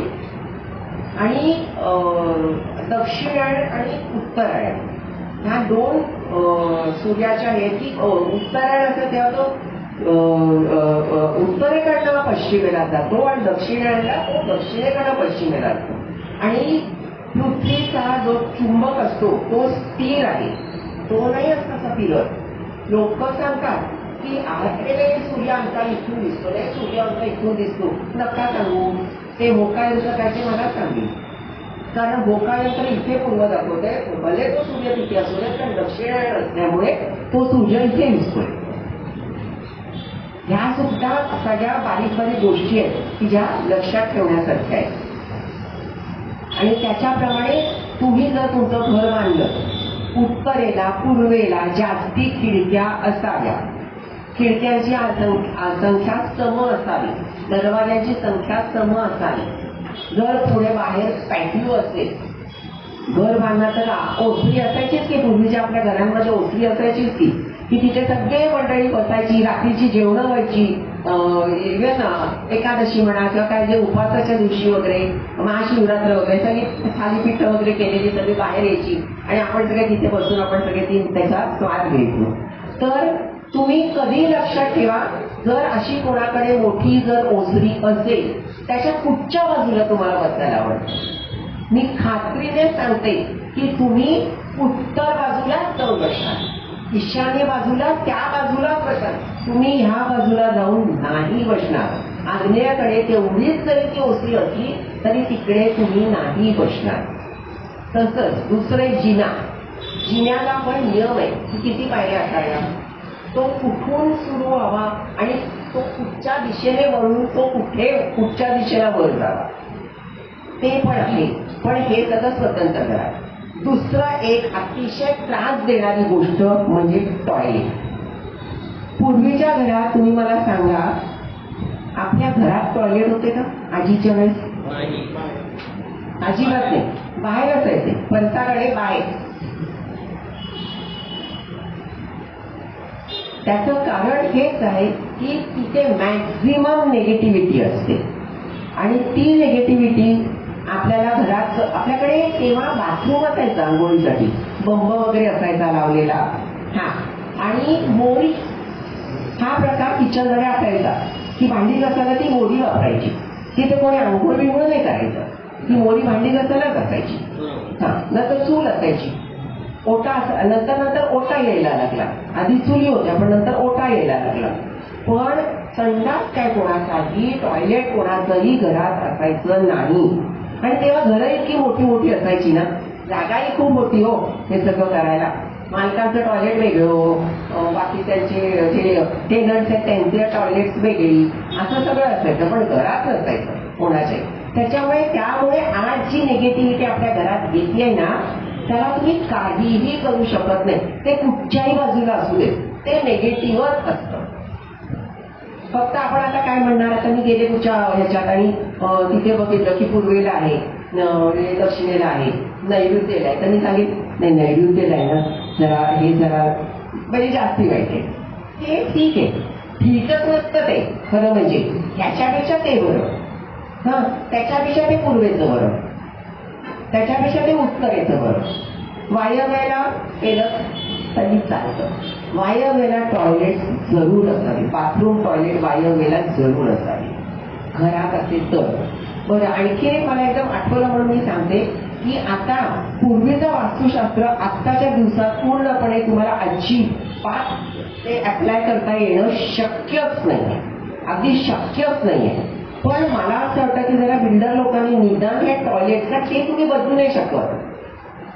तुमची बेडरूम जरी एक बेडरूम छोटी असेल, ती मुलांसाठी असेल, पण ती नैऋत्यला असेल तर तुम्ही ती चेंज करा. नको आम्ही झोपतो तिथे, मुलाला देतो आमची बेडरूम, ते होऊ शकतं. पण टॉयलेटचं काय करायचं, ड्रेनेजचं काय करायचं, किचनचं पण ते सगळं जे काय हे असतं, पाईपलाईन असते ती सगळी, ती कशी काय बदलणार? 32 मजली बिल्डिंग आणि ती पाईपलाईन कुठे तुम्हाला मध्ये तिथे घेता येते, तिथे घेता येते, नाही बदलता येत, अजिबात नाही. नंतर बीम हा एक असा प्रकार आहे की कोणीही कधीही बीमच्या खाली बसून काहीही करू नये. थोडा वेळ बसला नाही, 10-15 मिनिटं तर वेगळी गोष्ट, पण तासन तास जर तुम्ही बीमच्या खाली काय केलं, ऑफिसमध्ये होतंय, ऑफिसमध्ये होतं की नेमका बीमच डोक्यावर आणि तिथे 5-7-8 तास तुम्ही ते बसलेले असतात. मग डोकं दुखायला लागतं, पाठ दुखायला लागते, काहीतरी होतं, कधी तर पलंगावर आडवाच जातो बीम. मग तर काय विचारूच नका काय होत असेल ते, हे होतं. त्याच्यानंतर आता जरा थोडंसं फ्लॅटचं मध्ये मला डोक्यात आलं म्हणून मी सांगते. टेरेस जर तुम्हाला, कारण टेरेसचा फ्लॅट असतो, घर जसं स्वतंत्र घर असतं त्याला सुद्धा टेरेस असतं, तेही ईशान्य दिशेला असेल तर सर्वोत्तम, अतिशय उत्तम, सर्व पॉझिटिव्ह एनर्जी तुम्हाला ती तिकडे मिळणार. आणि पाणी पिणी जर तुम्हाला भरून ठेवायचं असेल तर ते जरूर भरून ठेवा. पाणी ही असं एक तत्व आहे की जी सगळी एनर्जी आहे ते मॅक्झिमम ऍब्झॉर्ब करतं, निगेटिव्ह असली तरी. म्हणून आग्नेयाला पाणी असू नये, कारण तिथेही ते पाणी निगेटिव्ह तर निगेटिव्ह एनर्जी, कारण माझे ऍब्झॉर्ब करेल, त्याच्यामुळे ते ऍब्झॉर्ब करणार. तर ते तसं होऊ नये म्हणून जरा त्याचा विचार करा. म्हणजे फ्लॅट्स बघताना तुम्ही एवढं बघा की टॉयलेट कुठे आहे, त्याच्यानंतर बाल्कनीज, त्या बाल्कनीज तुमच्या ईस्ट, नॉर्थ, वेस्ट चालतील, शक्यतो साऊथ नको, प्रोट्रुटिव्ह नको, ऍटलिस्ट प्रोट्रुटिव्ह नको, पुढे आलेली अशा असतात ना तशा नको, आणि नैऋत्यला नकोच नको. नैऋत्याला एवढ्यासाठी नको की तिथे सगळी वाईट एनर्जी तिथे साचली जाते. त्यांना जागाच मिळते त्या तुमच्या पितराला. कोण पूर्वीचं पितृपक्ष करतंय आता? काय एवढ्या लोकांना पितृदोष लागलेला असतो? का आपली कामं होत नाही? का पूर्वीची लोक एवढी सुखी होती? कारण ते सगळं बरोबर हे सगळं करायची. त्याला त्यांच्या दृष्टीने महत्व होतं जे आता आपल्याला वेळ नाही. पैशाचा जरी आपण नाही विचार करणार, पण आपल्याकडे वेळ नाही, आपल्याकडे माणसं पण नाही ते करायला. त्याच्यामुळे ते तेव्हा घरात 25-25 माणसं असायची, आरामात त्या सगळ्या गोष्टी व्हायच्या. पण हे जे मी बाल्कनीचं सांगते तर ते सगळे पितर तिकडे सगळे जमा व्हायला नको आपल्याला. पितरांना रोज उभं राहून दक्षिणेकडे हे करून तुम्ही नमस्कार करा, त्यांची आठवण करा, त्यांना थँक्स गिव्हिंग द्या.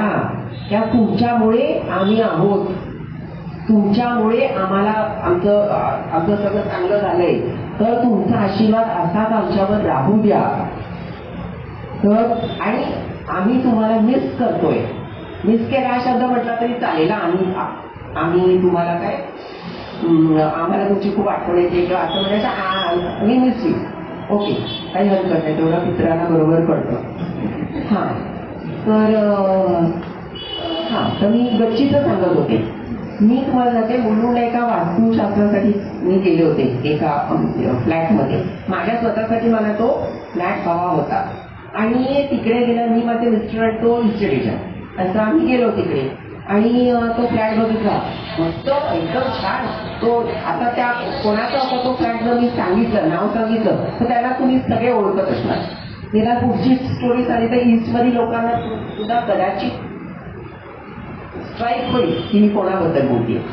पण तो फ्लॅट गेला, बघितलं तो फ्लॅट छान, सगळं त्यांनी फर्निचर वगैरे सगळं ठेवलं होतं. त्याला फर्निचर सकट जायचं होतं आणि त्याला साऊथ बॉम्बेला जायचं होतं. He was a big party. आणि त्यांनी जो काही अमाऊंट सांगितलेली ती आमच्या ह्याच्यात बसत होती. म्हणजे अशी फाटपट काही नव्हती की बाबा एवढं सगळं व्यवस्थित फर्निश्ड आहे आणि तो हा काही जास्त सगळं असं पण नव्हतं. त्याच्यामुळे आम्हाला असं आधी आत गेल्यावर वाटलं हे एवढं चांगलं बरं आणि त्याला काय कमी आहे, त्याच्याकडे भरपूर पैसा आहे तर म्हणून तो काही काढायची कटकट असेल, काढून टाकत असेल असं. आणि मग मी आत गेल्याबरोबर जी उलटी ठेवले. मिस्टर चला बाहेर पडा. काय झालं काय आधी बाहेर, मग नंतर सांगते काय ते. त्या इस्टेट एजंटला थोडा मॅडम लेकिन पूरा घर तो देखो कितना अच्छा है, देखो ये इधर ऐसा किया है वो ऐसा किया है असं सगळं तो सगळं सांगायला लागला. त्याला तर काही कळेना, त्याला वाटले की काही थोडं असं. तर ह्यांना जरा आलं संशय आला की बाबा काहीतरी गडबड आहे. आणि मग आम्ही आलो, त्याला सांगितलं मित्रांनी मी कल तेरे साथ बात करता हूं. घरी येतानाच मी यांना सांगितलं तिथे जी टेरेस आहे त्याला त्रिकोण आहे, ती त्रिकोणात अशी होती टेरेस. कळलं? नैऋत्य दिशा दक्षिणेकडे वाढलेली होती. तर मी म्हटलं नक्की ऍक्सिडेंटल डेथ तिकडे झालेली असणारच, त्याच्याबद्दल वादच नाही. म्हणजे इट इज दॅट डेंजरस. काही गोष्टी वास्तुशास्त्राच्या जर आता लोकांना असं वाटतं की काही लोकांना, सगळ्यांनाच वाटतं असं नाही की एवढं काय आहे की एवढा काय त्रास होणार आहे, छान आणि चांगल्या बिल्डिंगमध्ये वगैरे सगळं घेतले वगैरे, तर असं नाही. काही एखादी अशी गोष्ट असते पूर्ण आयुष्य उद्ध्वस्त करते. तर तिकडे नंतर दुसऱ्या दिवशी फोन आला. तर माझ्या मिस्टर ने मेरी वाइफ ऐसा वास्तुशास्त्र का करती है तो उसने ऐसा बोला, अभी मालूम नहीं उधर क्या है लेकिन नहीं हम नहीं लेंगे, अभी वो ही ना बोलतीये तो मैं कैसा हाँ बोलू. तर बायकांचं चालतं. तर त्याच्यामुळे काय झालं की आमचं तर नाहीच ठरलं आणि हे ऐकलं यांची हिंमत काय तर फ्लॅट घ्यायची. तर आणि मग नंतर काही दिवसांनी तो इस्टेट एजंट सांगत आला की हाँ उधर 3 जण का ऍक्सिडेंट हुआ है, आई वडील आणि मुलगा एकाच दिवशी ऍक्सिडेंट झालेला आहे. अशी ती वास्तू होती. अशी अजून एक वास्तू मी बघितलेली आहे की तिकडे पण असाच कोण म्हणजे ती बिल्डिंगच असं शेवटी आलेला असा तो चौकोन म्हणजे चौकोनाच्या ऐवजी तो त्रिकोण होता. म्हणजे तो प्लॉट असं असणार त्रिकोणी, पण त्यांनी ते बांधून दिलं. खालती त्याला एक दुकान होतं, पिठाची गिरणी आजही आहे ती तिकडे, आणि पुढचा जो भाग आहे त्यांनी वरच्याला त्या पहिल्या मजल्याला टेरेस दिलं. ही जागा माझ्या सासू सासऱ्यांसाठी आम्हाला बघायची होती, आणि हे ठरलेलंच होतं की मी होई म्हणेपर्यंत नाही. आणि माझी नणद आहे ती ऍस्ट्रॉलॉजर, त्याच्यामुळे आमच्या दोघींच्या म्हणण्याला कायदे आम्ही दोघी कायदे ठरवणार असं तेव्हा ते ठरलेलं होतं. तर तिथे गेले, हे बघितलं तर एक असा एक 25 वर्षाचा मुलगा ना झोपलेला होता, पाय तिकडेच त्या टेरेसच्या दिशेने. तर मग विचारणा झाली काय झालं काय वगैरे. नाही उसका ट्रेन का ऍक्सिडेंट हुआ है, 7 साल हुआ है, वैसाही है, कुछ चेन्नई सकता है वगैरे असं सगळं त्यांनी सांगितलं. तर मी माझ्या विचार सांगितलं की आपण ही जागा नाही तिथं. तर आणि आम्ही निघालो बाहेर, कारण अहो तिथे पण हेच आहे, नैऋत्य दिशेला ती वाढत गेलेली तो त्रिकोण आहे. आणि मग मी त्या लोकांना काय सांगितलं, मी म्हटलं जाऊ दे, कोणाचं चांगलं होणार असतं तर होऊ दे. त्यांनी मला काही विचारलं नाहीये, पण तरी मी सांगते. म्हणून त्या लोकांना मी सांगितलं कैसा बी करू, गुजराती होते, म्हटलं तुम्ही काही पण करा, पण तुम्ही इथून कसंही ही जागा बंद करा, इथे राहू नका. त्या मुलाला आधी तिथून उठवा, त्याला हॉलमध्ये त्याची कॉट टाका, त्याला तिकडे तुम्ही झोपवा. तर म्हणजे मी हॉलमध्ये कसं दिसणार काय असं तसं, म्हणजे त्याचा काही विचार करू नका. तो मुलगा जर तुम्हाला बरा व्हायला वाटत असेल तर तुम्ही त्याला हॉलमध्ये आणून ठेवा, आणि तिथला तो दरवाजा आहे त्या बाल्कनीचा तो पूर्णपणे बंद करून टाका. आणि नंतर त्यांनी ते केलं. आणि मग त्याला मी हेही सांगितलं, भाड्याची खोली घ्या, एक सिंगल खोली घ्या, पण तुम्ही ह्या घरातनं पहिले बाहेर पडा, मग कधी विकायचं ते बघा काय विकायचं ते. आता मी कसं सांगणार, तुम्ही दुसऱ्याला विका, त्या दुसऱ्याचं का त्याला का खड्ड्यात घालायचं आहे मला. पण मला ह्या फॅमिलीला बाहेर काढावं वाटलं, कारण ती मला भेटलेली होती. असे कितीतरी उपाय आहेत की जे पटापट सांगता येतात, आणि जे तुम्ही जर खरंच विश्वास ठेवून केलं तर त्याचा तुम्हाला नक्कीच फायदा होतो. तर त्या लोकांनी ते खरंच वेस्टला गेले. त्यांनी कुठच्या तरी चाळीत त्यांनी ते हे केले, रेसिपी झाला राहिले ते. 2 वर्षानंतर त्यांनी त्या इस्टेट एजंटाचा तो मॅडम कोण आहे ती, तो मुलगा चालायला लागला होता. 7 वर्ष तो त्या ह्याच्यात होता, 2 वर्षात तो मुलगा चालायला लागला होता. आता वास्तुशास्त्रात आणखीन एक असे बघा, प्रत्येक सायन्समध्ये कितीतरी प्रगती होत आहे, रिसर्चर्स होत आहेत. तसं वास्तुशास्त्र सुद्धा आजच्या काळाला कसं काय उपयुक्त होईल याच्यासाठी सुद्धा मी जे मगाशी वनस्पती म्हणाले त्याचा उपयोग केला जातोय. त्याच्यावर अजून रिसर्च होत आहे, त्याचाही आमचा अभ्यास चालू आहे की फार काही गोष्टी आपल्याला बदलणं शक्य नाही, तर कुठची वनस्पती तुम्ही लावाल. आता आज एक मी तुम्हाला सांगणार आहे की ज्याच्यामुळे जी कॉमनली सगळ्यांसाठी फायद्याची, कारण तिथे ऍस्ट्रॉलॉजी येतं, वनस्पतीच्या बाबतीत ऍस्ट्रॉलॉजी येतं. तुमच्या कुंडलीत जे ग्रह तुम्ही बदलू शकत नाही ते तुम्ही तुमच्या वास्तूलाही तशीच कुंडली असते, पण वास्तूचा शनी जिथे पश्चिमेला असतो तो शनी पश्चिमेलाच मिळणार आहे. पण आपल्याकडे तो कधी पंचमात असतो, नाही तर द्वितीयेत असतो, नाही तर कशात आणखी कशात असतो. आपल्याला उचलून ठेवणं शक्यच नाहीये काही, पण वास्तूचा बदल करू शकतो आपण. आणि वास्तू तो बदल कसा, तर सूर्य हा पूर्वेचा आहे, पश्चिमेला शनी आहे. नवग्रहांच्या देवळात गेलाय काय बघतात का ते एकमेकांकडे, शनी आणि सूर्य कधीच एकमेकांकडे बघत आहेत, बाप बेटे, पण त्यांचं एकदम वाकडं म्हणजे ठार वाकडं आहे. जर रवीचं मूर्ती अशी असेल तर शनीची मूर्ती अशी असते. हा, ते नाही एकमेकांकडे बघत, आणि त्यांनी कधी तर बघितलं तर काय होईल मला काही समजत नाही. तर असं सगळं आहे. म्हणजे तो नियमच आहे, तो अध्यात्माचा नियम आहे. पण तो कसा इथे आपल्याला वास्तूच्या इथे अप्लाय होऊ शकतो. तर शनीच्या अंमलाखाली ज्या गोष्टी येतात त्या जर तुम्ही रवीच्या कक्षेत ठेवल्या तर त्या तुम्हाला कशा फलदायक होतील, त्या त्रासच देतील तुम्हाला.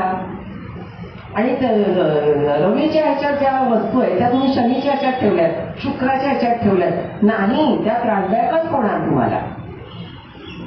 आणि म्हणून आणखीन एक गोष्ट सांगते की आग्नेय एक लोकांचा एक समज आहे की दक्षिण दिशा, ओ माय गॉड, दक्षिणेच आहे नको आम्हाला नाही घ्यायचं, आम्हाला फ्लॅट घ्यायचा नाही, हे असं सगळं नाही. सगळ्या दिशांना सुद्धा वाईट हे मी सांगायला 9 हे करा, भाग करा, त्यातले कुठचे कुठले भाग चांगले आहेत हे सगळ्याच ह्याच्यात आहे. फक्त पूर्वेचे जे 2 भाग आहेत ते सर्वात चांगले. म्हणून त्यांचं मगाशी मी उदाहरण दिलं की पूर्वेला तुम्ही हे घ्या, दरवाजा घ्या. पण दक्षिणेला सुद्धा त्याच्यात जर 5व्या ह्याच्यात 9 भाग केले, 5व्या 4 इथे सोडले, 4 इथे सोडले, 5व्या ह्याच्यात जर दरवाजा असेल तर त्या घरात पुत्र संतती खूप जास्ती होती. ऍट द सेम टाइम दक्षिण आग्नेय म्हणजे दक्षिणेकडची आग्नेय तिथे जर तुम्हाला दरवाजा करता आला, फक्त आता कसं आता ह्याचा बघा खेचून दरवाजा असतो. आपल्याकडे दरवाजाला तर बाबा 1-2 फूट सोडले आणि मग आपला दरवाजा आहे असं कुठेच तुम्हाला फ्लॅटमध्ये मिळणार नाही. ते चुकीचं आहे. आपल्या दरवाजाच्या शेजारच्या दरवाजाला चिकटलेला असतो. हल्ली आता हे हिरानंदानी वगैरे जरा करतात ते तसं जरा लांब लांब असते वगैरे, पण ते वेगळी गोष्ट. पण आपण जे जुने बिल्डिंग बघतो की त्याचे खेटून दरवाजे असतात. त्या दरवाजांना थोडासा त्या भिंतीपासनं लांब आलेला हवा, 1-2 फूट 1.5-2 फूट तरी तो लांब असायला हवा, जो नाही. आणि आग्नेय दक्षिण आग्नेय ही दिशा चांगली आहे, ही प्रॉस्पेरिटी देणारी दिशा आहे. पूर्व आग्नेय ही नाही चांगली. पूर्व आग्नेयाला मुख्य दरवाजा असू नये. आता दुसरं एक मी सांगते की कोणीही घाबरून जाऊ नका, कारण प्रत्येकाच्या मनात विचार आलेला असेल. कुठचा विचार असेल? धनायन नाही, ऋणायन. माझा दरवाजा इकडे, आता काय बोला येणारच. प्रत्येकाच्या मनात हा विचार आता आलेला असेल आणि तुम्ही कॅल्क्युलेशन करत असाल एक्झॅक्टली आपला दरवाजा कुठे.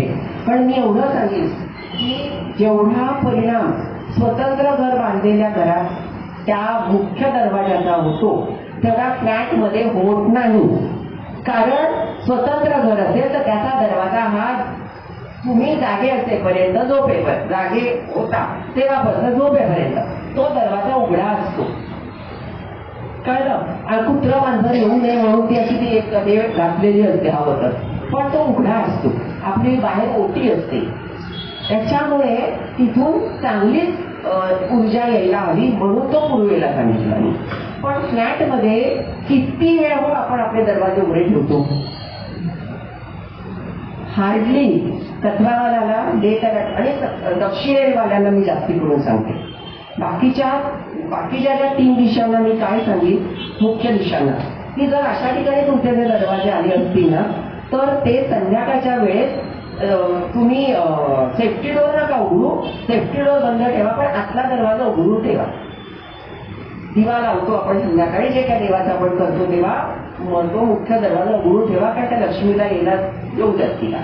पण दक्षिणेचा दरवाजा उघडू नका, तेवढा उघडा तरी 5 ते 10 मिनिटं ठेवा, दिवा लावावा आणि मग तो नंतर बंद करावा. आणि फ्लॅटमध्ये फ्लॅट संस्कृती ती अशी आहे की ते चॉल संस्कृती नाही की तू माझ्या घरी ये कधी, मी तुझ्या घरी येईन कधी, आज मी अमक्याकडे जेवलो, आई मी नाही आता मला नको जेवण वगैरे, आणि आईकडे दुसरंच कोणीतरी आलेलं असतं आणि ते जेवण केलेलं असतं, असं सगळं असतं. पण आता फ्लॅटमध्ये आपण दरवाजे उघडे ठेवत नाही. सो डोंट बॉदर की तुमचे दरवाजे चुकीच्या दिशेला असतील. खिडक्या, ह्या खिडक्या सुद्धा मगाशी सांगितलं तर मी आम्हाला आठवत नाही, पूर्वेला, उत्तरेला आणि पश्चिमेला अशा असाव्या. जर दक्षिणेला हवं ना अगदीच तर तुम्ही ते कोंडून ठेवणार फिरून, तर त्याच्यामुळे जर ती असेल ना ते ती आग्नेयच्या बाजूला दक्षिण आग्नेयला खिडकी असली तर हरकत नाही, ती चालते, कारण ती शुभ दिशा आहे दक्षिण असली तरी. दुसरं आणखीन एक मी तुम्हाला सांगते की हे ना मला असं जसं आठवतंय तसं मी सांगत होते, त्याच्यात सुसूत्रीपणा नसेल कदाचित, पण जे आठवतंय ते मी सांगते की हे जे दक्षिण दिशेचं जे आहे, तुम्हाला सांगू का, ज्या लोकांचा व्यवसाय स्त्रियांशी कनेक्टेड असतो त्यांच्या दुकानांचे दरवाजे जर दक्षिणेकडे असतील तर यू भरभराटच फक्त होईल. कॉस्मॅटिक्स असू देत, पार्लर असू देत, गायनाकॉलॉजिस्ट असू देत, हाड वैद्य पण, त्याच्यानंतर कोळशाचा बिझनेस, केमिकलचा बिझनेस, तेलाचा बिझनेस, हे जर दक्षिणेकडे जर त्यांचे दरवाजे असतील, त्यांचं ओपनिंग एंट्रन्स त्यांचा, तर त्यांचा धंदा अतिशय चांगला चालतो. तसंच इतरही दिशांचा आहे. आता बघा, उत्तरेला कोणाचा दरवाजा असावा, तर जे शैक्षणिक क्षेत्रात आहे, एखादा लेक्चरर आहे, प्रोफेसर आहे, टीचर आहेत वगैरे, शाळेत वगैरे, त्यांचा ना उत्तरेला असावा, त्यांचा दक्षिणेला असू नये. किती कष्ट केले ना तरी त्यांना जर काहीतरी, मग त्यांना यश नाहीच आहे. असे धडधड विद्यार्थी त्यांना मिळतात की काही बिचाऱ्यांनी काही केलं तरी त्याचा काही उपयोग होत नाही. मग त्याचं नाव कसं होणार, ते पैसे कसे कमवणार, असं होतं. त्याच्यामुळे त्यांच्यासाठी उत्तर दिशा आणि पूर्व दिशा चांगली आहे. त्याच्यामुळे प्रत्येक दरवाजाचा आपलं आपलं एक हे आहे की तुम्हाला तिथे जर ते तिथे असेल, किंवा आता एखाद्या ज्याचा स्त्रीशी कनेक्टेड धंदा असेल, तर त्याच्या जर दक्षिणेला समजा ते जास्ती खिडक्या वगैरे जर आल्या, थोडा आजार पण असणार त्या घरात, पण जर खिडक्या आल्या, पैसा आलाच पाहिजे, पैसा आलाच पाहिजे. काही काही गोष्टी अशा आहेत ईशान, आता मगाशी जे मी तुम्हाला सांगितलं, ते मी तुम्हाला आता सांगते की सर्वांनी हे करा. जाई आणि जुई माहितीये, जाई जुई नाही, जाई घेऊन या होतं. जाईचा वेल आपल्या घरात जर तुमच्या वायव्येला तुम्हाला ठेवता आला तर तो जरूर ठेवा आणि बघा, तुम्हाला त्याचा चांगला शुभ परिणाम मिळेल. त्याची निगा राखा. आज आणलं, 2-4 दिवस त्याच्या प्रेमाने त्याला पाणी घातलं आणि मग नंतर लक्षच नाही दिलं तर काही नाही होणार आहे. करून बघा. हा एक उपाय मी तुम्हाला दिला. आता हजारो उपाय आहेत की वास्तुशास्त्राचे दोष घालवण्यासाठी आपल्याकडे उपाय आहे. ओके, तर आता मी माझं हे संपवते आणि कोणाला प्रश्न विचारू शकता. मॅडम धन्यवाद, तुम्ही चांगलं मार्गदर्शन केलं. तर आपल्या इकडे उपस्थित लोक आहेत, त्यांचे काही शंका असतील तर कृपया त्यांच्या शंकेचे निरसन करा.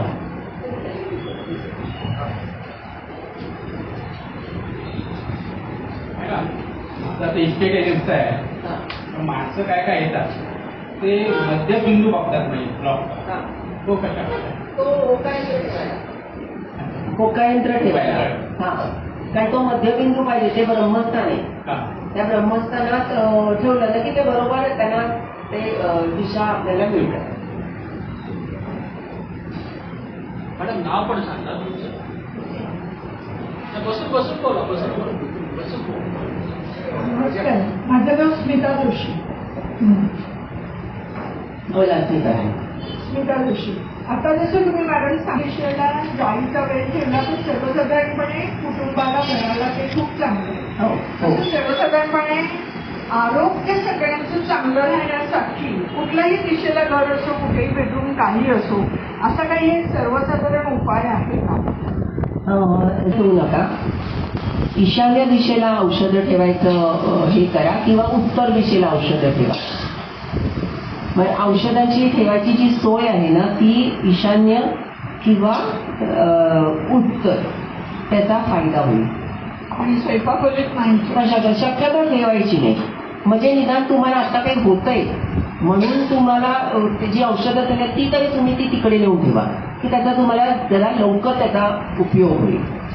असं आम्ही नेमकं तेच केलंय. जेवण झाल्यावर विसरू नये म्हणून स्वयंपाकखोलीतच ठेवले औषध. कारण जेवण झाल्याबरोबर घ्यायचंय, मग कामाला लागलो की कधी कधी विसरायला विसरायला म्हणून. तर काही लोक हौसेने घराला मनी प्लॅन्ट लावतात. मनी प्लॅन्ट खरोखर उपयोगाचा आहे का? ते मनी प्लॅन्ट हे खरं आपल्या पण काही जण लावतात पण मी तुम्हाला सांगू का की मनी प्लॅन्ट लावलं किंवा नाही लावलं तरी त्याचा परिणाम तेवढा आहे. पण मनी प्लॅन्ट एक शोच आहे, निदान त्याची निगेटिव्हिटी नाही आहे. हा, फक्त ही जी बाहेरची झाडं आलेली आहेत आता, या ऑस्ट्रेलियाचे आया आहे, ही उदरचे आया आहे, ही झाडं नको, ती भारतातलीच झाडं लावा. पण आपल्याला काय माहिती की ते प्लॅन्ट दिसताना सुंदर दिसतंय पण ते पॉझिटिव्हिटी देणार आहे का निगेटिव्हिटी देणार आहे? कोणी घेतलाय त्याचा अनुभव? कॅक्टस फ्लावर लावला, अगदीच जर तुम्हाला फारच हौस असेल कॅक्टस पण कुठच्याही प्रकारचं लावू नये, आणि लावलं तर त्याच्या दोन्ही बाजूला तुळशीच्या कुंड्या ठेवाव्या. आणि तुळस ही घरात असू नये, तुळस ती बाल्कनीत ठेवायची. तुळशीला शाप आहे, ती घरात नाही ठेवायची. आणि तुळस दक्षिणेला तर नाही ठेवायची. दक्षिणेला ठेवली तुळस कुरटी होत बिचारी जळून जाते. तर मी माझ्या घरी बाल्कनीमध्ये असा लावला असं हो चालेल ना, चालेल. पण तो कुठे? कुठल्या ते दिशा म्हणजे जरा वायव्य म्हणजे नाही, नॉर्थ नाही, नॉर्थ वेस्ट. North west. म्हणजे थोडंसं इथे तिथे झालं तर चालेल, मात्र नॉर्थ ईस्टला काही नका ठेवू. लहान नॉर्थ ईस्टला नाही पाहिजे, कारण दिशा सूर्याचा प्रकाश येतो त्याला मी आड येतात. हे छोटी तुम्ही ठेवू शकता, पण जायचा वेळ बहुत मिळणार आहे. म्हणजे जाळीचा फूल हे जाळीचा वेल हा नॉर्थ ईस्टला लावला पाहिजे. नॉर्थ ईस्टला नाही लावायचं, नॉर्थ वेस्टला. नॉर्थ वेस्टला लावायचं. Okay, sure, thank you. नमस्कार, मी किशोर खरड बोलतो. एक सहज आठवलं प्रमाणे सांगतो. मनी प्लॅन्टवर आपण जे म्हणतो ते लोक पण घरामध्ये वेस्ट साईडला किंवा आपल्या घरातनं जेव्हा समोर दिसत असा नारळ लावावा. नारळूच्या झाडामध्ये एवढी ताकद असते की सगळी निगेटिव्हिटी ऑब्झर्व करतो. माझा स्वतःचा अनुभव आहे. मी एकदा असंच पावसाळ्यामध्ये ऑगस्ट महिन्यात पुण्यात चालू होतो पाणी. एका ठिकाणी पाणी साठलं होतं म्हणजे सिंहगडच्या पुढे ते इन्स्टिट्यूट आहे. तिथं गाडी फिरली आमची आणि पलीकडच्या साईडला तोंड करून गेलेली गाडी. तर तिथून आम्ही कसं होतं ते अडीच वाटलं झालं तर त्या ठीक केलं. घरी आलो आम्ही आणि घरी आल्यानंतर पाहिलं तर दुसऱ्या दिवशी झाड जळालेलं होतं, पावसाळ्यात जळालेलं झाड. एवढं ते असं नाही, लाजाळू पण आहे. आणि ज्यांची उत्तर दिशेला जर किचन असेल त्यांच्यासाठी पण अजून एक मी उपाय सांगते. औदुंबराच्या वृक्षाचं खोड चांगलं जाडं किलोभर तरी वजनाचं कमीत कमी, त्याच्यापेक्षा जास्ती असलं तरी चालेल. पण त्याचा उपयोग करायचा, किचनमध्ये ठेवून त्याचा उपयोग करायचा.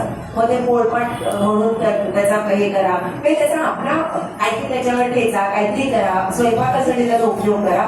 म्हणजे उत्तरेला जर किचन असेल, उत्तरेला तोड तुमच्या जर याचं असेल प्लॅटफॉर्मचं आणि तिथे गॅस असेल तर नोटा जळून अन्न होतं. म्हणजे काय, 2 माणसांच्या ऐवजी 4 माणसांचे अन्न नेहमी शिजतं. हा अनुभव अगदी मी स्वतः घेतलेला आहे. जेव्हा मला त्याचं एवढं ज्ञान याचं काही नव्हतं तेव्हा हे झालेलं आहे. पण नंतर मी बदलत गेले ते. पण हा पण एक आहे की औदुंबराच्या झाडाचा खोड.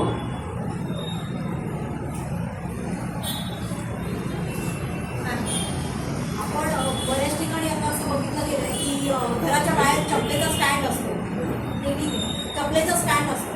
तर तो चपलेचा स्टँड ठेवायचा की नाही पहिली गोष्ट, आणि ठेवायचा तर तो कुठे ठेवायचा?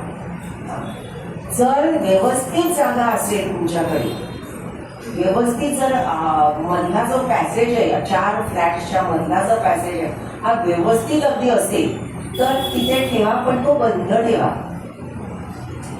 बरेच वेळा बाहेर चपला काढायच्या म्हणून ब्लॅक टॅग हे नाही होता कामा. तर तेवढी हे नक्कीच घ्यावी. आणि नाही तर चपला खऱ्या म्हणजे आग्नेय दिशेला चपला, म्हणजे एक्स्ट्रा चपला.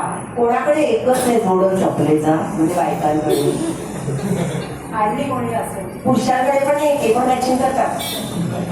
हा मग काय, तर ते जे एक्स्ट्रा दिलेल्या चपल्या ज्या असतील ना त्या आग्नेय दिशेला ठेवा. तुमच्या रोज लागणाऱ्या चपल्या आहेत ना त्या तुम्ही तुमच्या दरवाजाला पण ते बंद ठेवा आणि काढलेल्या चपल्या त्या शू रॅक मध्ये ठेवा. ठीक आहे, पावसाळ्यात त्या ओल्या होतात म्हणून वगैरे, पण त्या बाहेर जरा वाळू द्याव्या, आत आल्यावर त्या आत ठेवाव्या. पण ते असं सगळं पसरलेलं असू नये. कितीतरी लोकांच्या बाहेर असतात ते तर त्या रॅकवर त्या नसतात, त्या खालीच असतात.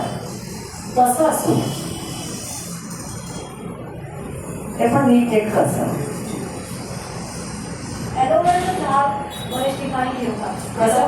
ॲलोवेरा नाही, तेच मी आता सांगितलं. ॲलोवेराचं झाड जर ठेवलं केसासाठी खूप छान, मस्त, म्हणजे आपल्यासाठी तर ते एकदम आवडणारच आहे झाड. पण नाही ठेवायचं घरात ॲलोवेराचं झाड, कुठेही गॅलरीत सुद्धा कुठेही नाही ठेवायचं.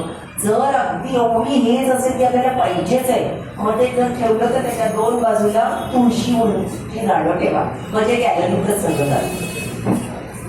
तर ते त्याची तुळशीची पॉझिटिव्हिटी आहे ना, त्याने ते ॲलोवेराची पॉझिटिव्हिटी कमी होते. बिलीपत्राचे झाड लावले तर चालेल का? कसं बिल्वपत्र? माय नेम इज स्नेहल जोशी. मला हे बिलीपत्राचे झाड लावले आहे घरी. तर ते काटे असतात. हो, बरेच लोक सांगतात ते काटेवाले झाड झाडाचे नाही, फक्त गुलाब असावा. गुलाब असावं. पण आता हे बिलीपत्र मी लावले आहे ते बरं आहे की नाही? तर तुझ्याकडे जर आणखीन जर जागा असेल बाहेर दुसरीकडे जरा लांब, तर काढून ते तिकडे लाव. तिकडे जाऊन त्याला जाऊन नमस्कार कर, त्याला पाणी घाल. कॅन्सरसाठी बिल्वपत्राची जी कवळी पानं येतात ना ती खावी दोन. बाल्कनीच्या बाहेर पण जवळ आहे ना, जवळ आहे ना, लांब असेल ना. एक कुठचे अशी जी झाड आहेत ना एक 5 फुटावर असतात. मग 5 फूट अंतर असेल घरापासून तर मग हरकत नाही. किंवा मोठे वृक्ष वगैरे पडले तर 10 फुटावर असावे, कारण त्यांची ते मुळं खाली जातात ना, ते त्या वास्तूला त्रासदायक होतं ते. म्हणजे तो टेक्निकल प्रॉब्लेम. आणि मुलांची बुक्स आहे ते कुठे ठेवायची की फोकस जास्त करू शकतात? बरोबर. मोबाईल आता नाही लागते. मुलांचे बुक्स जर नैऋत्यला त्याचा जर तुम्ही कपाट केलं, पुस्तकं निघणारच नाही बाहेर. ती जर वायव्याला ठेवली तर ती हलवलेलीच असतील. म्हणून ती उत्तरेला ठेवा, पूर्वेला ठेवा, पश्चिमेला ठेवा, आग्नेयाला ठेवली तरी चालेल, पण ती नैऋत्यला आणि वायव्येला नको. हरवलं पुस्तक तरी म्हणजे वायव्येला हरवलं पुस्तक तरी आणा तुम्ही, पण इथे म्हणजे ती मुलं पुस्तक हा त्यांच्या आयुष्यात काही घटकच नाहीये. इलेक्ट्रॉनिक गॅजेट्स असते. आता चादर आपण बघतो की इकडे लावले आहे, तिकडे पण लावले आहे आणि सगळीकडे फिनिश असतेच. हो, तर ते पण निगेटिव्हिटी आहेच ना देणारी, आहेच ना. अग्नी कुठून यावा आपल्याकडे? इलेक्ट्रिसिटी सुद्धा अग्नीच आहे. ती सुद्धा अग्नी विषयाकडून आपल्याकडे यावी, पण आता ते शक्य नाही आहे. आताच्या काळात ते शक्य नाही आणि म्हणूनच त्याच्यावर रिसर्च चालू आहे की असा असेल फायर इलेक्ट्रिसिटीचा पोल वगैरे काय असेल आणि तुम्ही आधी घेतलीच झाला, तेव्हा नव्हता आणि नंतर आला, तर तुम्ही काय करणार? मग त्याच्यावर काहीतरी इलाज म्हणून हा सगळं संशोधन चालू आहे, खूप संशोधन चालू आहे.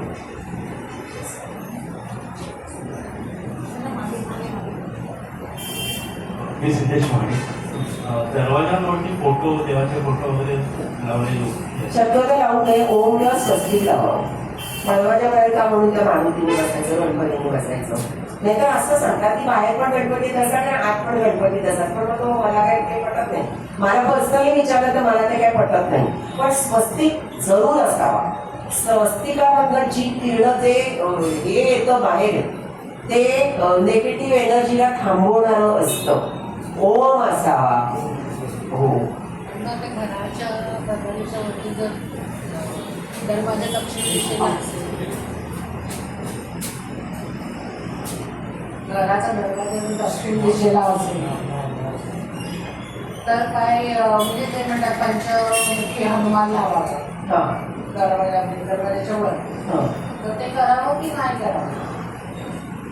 पश्चिमेला आणि दक्षिणेला एक वेळ हा पंचमुखी हनुमान लावला तरी चालेल, पण तो कसा, त्याची गदा आहे ना ती अशी हवी, असा ठेवले गदा, खाली बसलाय, कुठला तरी तो त्या नेगेटिव्हिटीला पळवायला गदा पाहिजे आणि तरी घेतलेली हातात पाहिजे तर ते चालेल. पण नाही तर ठेवू नये.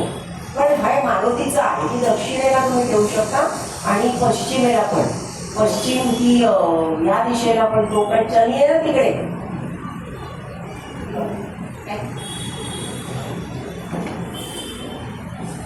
नमस्कार, मी केतन बोलते. माझे 2 प्रश्न आहेत. घरामध्ये शो म्हणून हल्ली बोनसाय ठेवण्याचा एक प्रकार वाढलेला आहे, तर ते बोनसाय घरात ठेवावे का? आणि दुसरा प्रश्न असा आहे की फ्लॅट संस्कृती असल्यामुळे कधी कधी तुमच्या मेस जवळच्या समोर जिना येतो किंवा उतरता जिना, हे दोन जिने तुम्हाला किती उपयोगी किंवा तुमचे फायद्याचे असतात? आधी मी जिन्याचं सांगते. जिन्याच्या बाबतीतलं काय आहे की मी जे दरवाजांचा नियम सांगितला ना की असा किती वेळ तुमचा दरवाजा उघडा करावा आणि तो जिन्याचा तुम्ही काहीच नाही करू शकत. खालीच्या जे नवीन जे काय मोठे रिडेव्हलप झालेले जे काही हे आहेत तिकडे चांगल्या व्यवस्थित जागा तर की जिना एका साईडला लिफ्ट एका साईडला आणि आपल्या दरवाजाशी त्याचा काही कॉन्टॅक्ट येत नाही. पण पूर्वीच्या घराच्या बाबतीत तसं नाही आहे. दरवाजा बंद केलेला जास्ती बेटर आहे. आणि समजा जर तो चढताना जर तो पश्चिमेकडे चढत गेला म्हणजे समजा ईशान्येला जर तुमचा दरवाजा असेल, उत्तरेला जर तुमचा दरवाजा असेल तर तो पश्चिमेला चढत जाणार असेल वरच्या आहे ना तर तुम्हाला काही प्रॉब्लेम नाही. हा पण तो जर नैऋत्येच्या बाजूला म्हणजे आग्नेयाला जर घर असेल आणि खालतून येणारा जिना तो वर येतो ना म्हणजे तो जिना इथून खालती जातो ना म्हणजे ती नैऋत्य बाजू जी वर असायला पाहिजे ती खाली जाते. पण तरी तुम्ही त्याचा एवढा काही विचार करू नका की कारण आपण आपले दरवाजे जास्ती करून बंद ठेवतो असं. आणि पहिला प्रश्न काय होता तुमचा? पहिला प्रश्न असा होता की बोनसाय आपण घरी लावतो. नाही, बोनसाय अजिबात लावायचा नाही कारण त्याला आपण खुरटवतोय, तो आपली प्रगती खुरटवणार. वडाचं एवढा मोठा तो वड ज्यांनी एवढं मोठं व्हायचं त्याला एवढं टिंगर ठेवलं तर तो आपल्याला टिंगच ठेवणार एवढा. अजिबात बोनसाय नाही पाहिजे. तुम्हाला जर ती बोनसाय ठेवायचंच असेल ना तर त्याच्याकडे खूप मोठी जमीन आहे, खूप मोठी जमीन आहे, चांगली मोठं आहे तर घरापासून 20 फूट लांब असेल तिथे ठेवा तो बोनसाय. त्याला ठेवूच नका, काही गरजच नाही. जशी काटेरी झाडं आहेत ना ते सगळं ना कोणी ते काय शोध काढाय आणि आपले हातपाय कापून आपल्याला एवढंच ठेवलं तर काय होईल? तसंच आहे त्या झाडाचं. पण आता एवढी जी फॅशन आहे किंवा सोशल मीडियावरती जे एवढे केलं जातं छोटी छोटी प्लांट्स ठेवा, ब्रीथिंग आहे, स्नेक प्लांट वगैरे, मग ते कुठले प्लांट्स आपण घरात ठेवावे हे सांगितलं तर बरं. एक रफ जसं आपण मनी प्लांट आहे, स्नेक प्लांट आहे, झाडा प्लांट आहे, बांबू ते थोडं सांगितलं तर बरं. बांबू त्याच्यात तुम्हाला हे सांगा जाई सांगितली, त्याच्यानंतर चाफा, हा कोकर्ण, निळ्या रंगाचं कोकर्ण जरूर ठेवा. त्याचा वेळ तुम्ही जरूर ठेवा उत्तर दिशेला. होतो वाटतो पण त्याला तुम्ही कट करत तुम्ही त्याला हे करा पण त्याला बोनसाय नका करू म्हणजे तो होणार पण नाही बोनसाय. पण कोकर्ण अतिशय उत्कृष्ट हे आहे.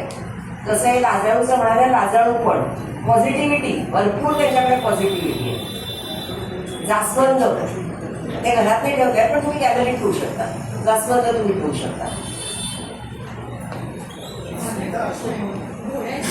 दरवाजावरती लावतात ते कितपत योग्य? चालेल चालेल, घोड्याची नळ चालेल. त्याचा शनीशी संबंध आहे.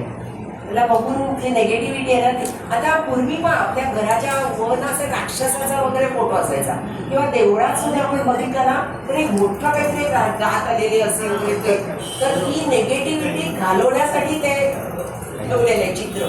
जसं लहान मुलाला दाखवलं हे बघ पाहिलंच ना बुवा आहे यायला रात्री जागावरून येतो हे जसं आहे ना तसा तो बुवा आहे असं समजा.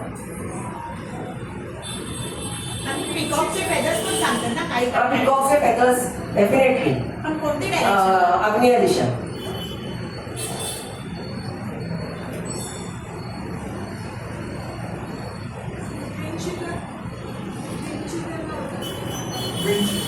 चालेल ना.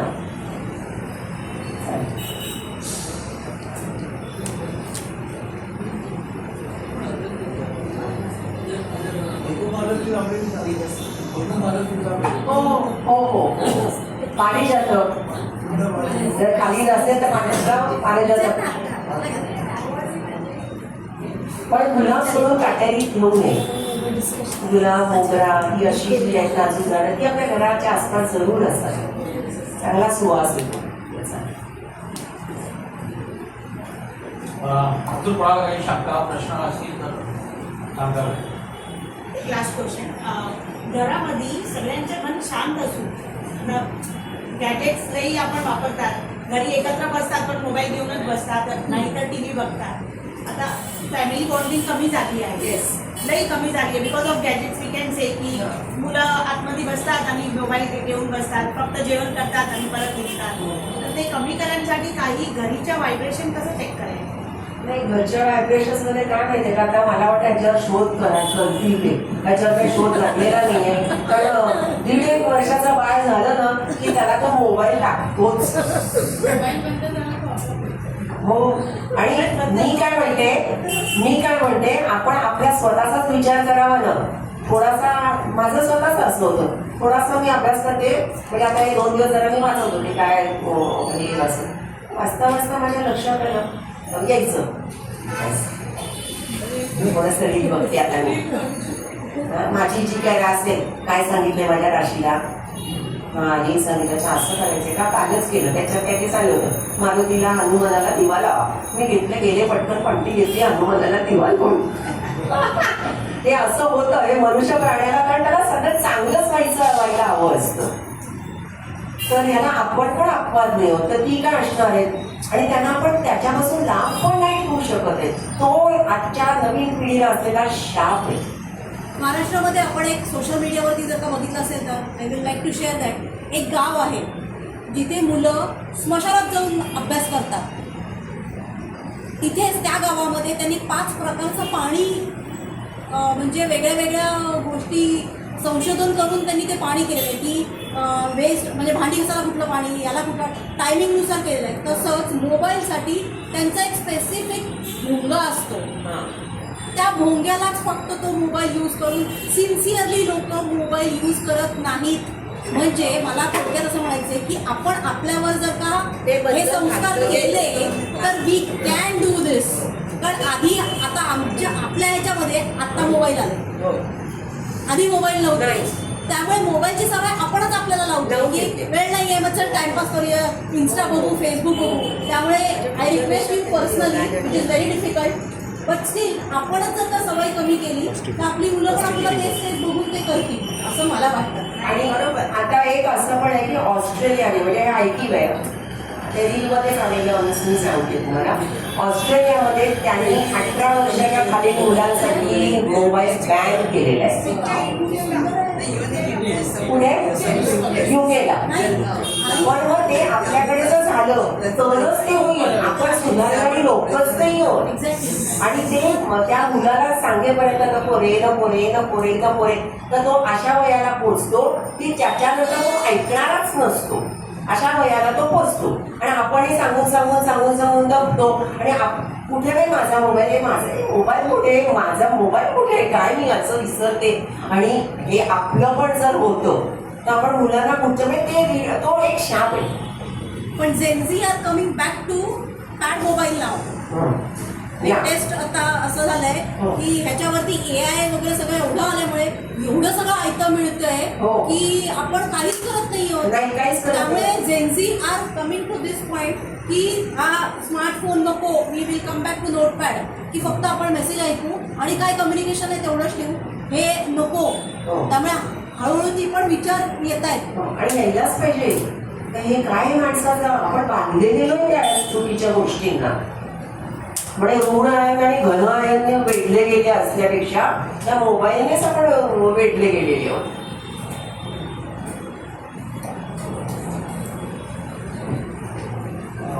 धन्यवाद.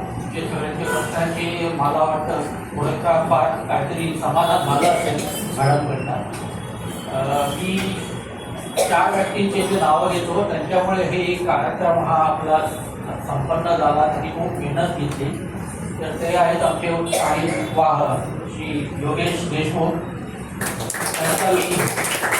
त्यांचा मी गौरी मॅडमतर्फे सत्कार करायचा सत्कार करण्यात येईल.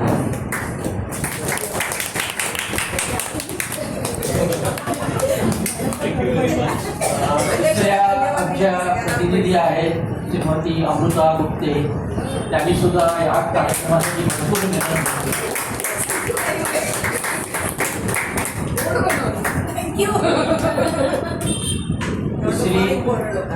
तिसरी प्रतिनिधी डॉक्टर सुरुची प्रधान, हिचा पण मी सत्कार करण्याची विनंती करतो.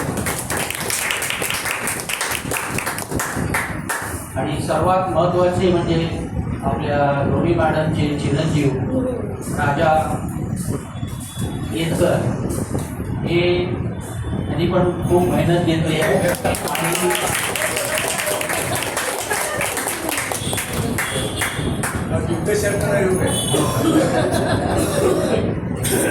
आणि लवकरच आपल्याला आजच्या या कार्यक्रमाची सगळी माहिती आणि रूपरेषा आपल्या फेसबुकच्या चॅनलवरती सुद्धा लवकरच उपलब्ध होईल.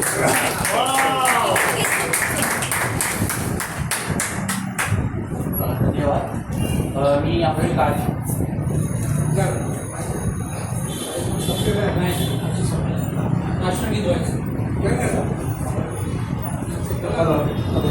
लास्ट बट नॉट लिस्ट हे आमचे गुरु आहेत. त्यांचे गुरु आणि गुरुमित्र दोन्ही. ते जेव्हा पहिल्यांदा बोलायला उभे राहिले तर त्यानंतर मी सगळ्यांकडे पाहिलं खूप झोपलेलं नाही. तर त्याचं बोलण्यामध्ये एवढं इम्पॉर्टंट आहे आणि सगळे जाग्यात हे सगळं आता आपला very nice person in my life आणि आय रिअली अप्रिशिएट इट. चांगला प्रयत्न आहे. Thank you very much. मी मंचाचे कार्यवाह योगेश देशमुख यांना आभार प्रदर्शनासाठी बोलतो.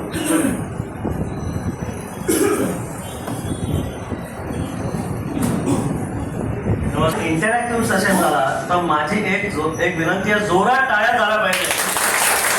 असा सेशन झालेला आहे की काही शब्दात करता येत नाही.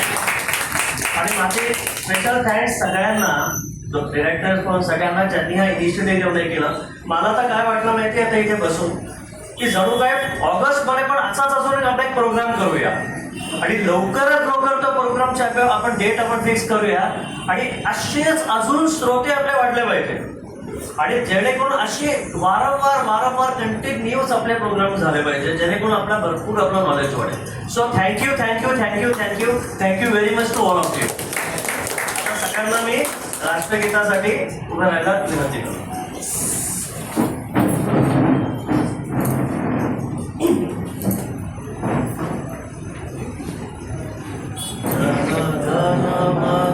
अधिनायक जय हे भारत भाग्य विधाता.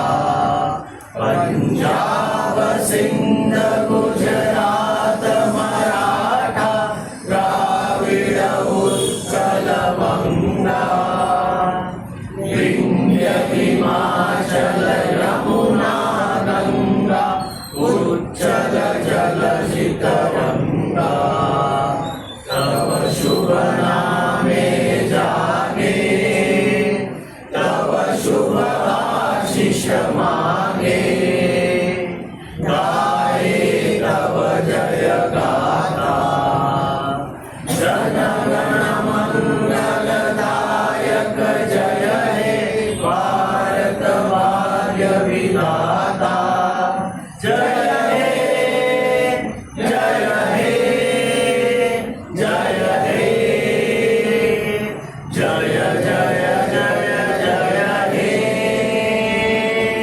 भारत माता की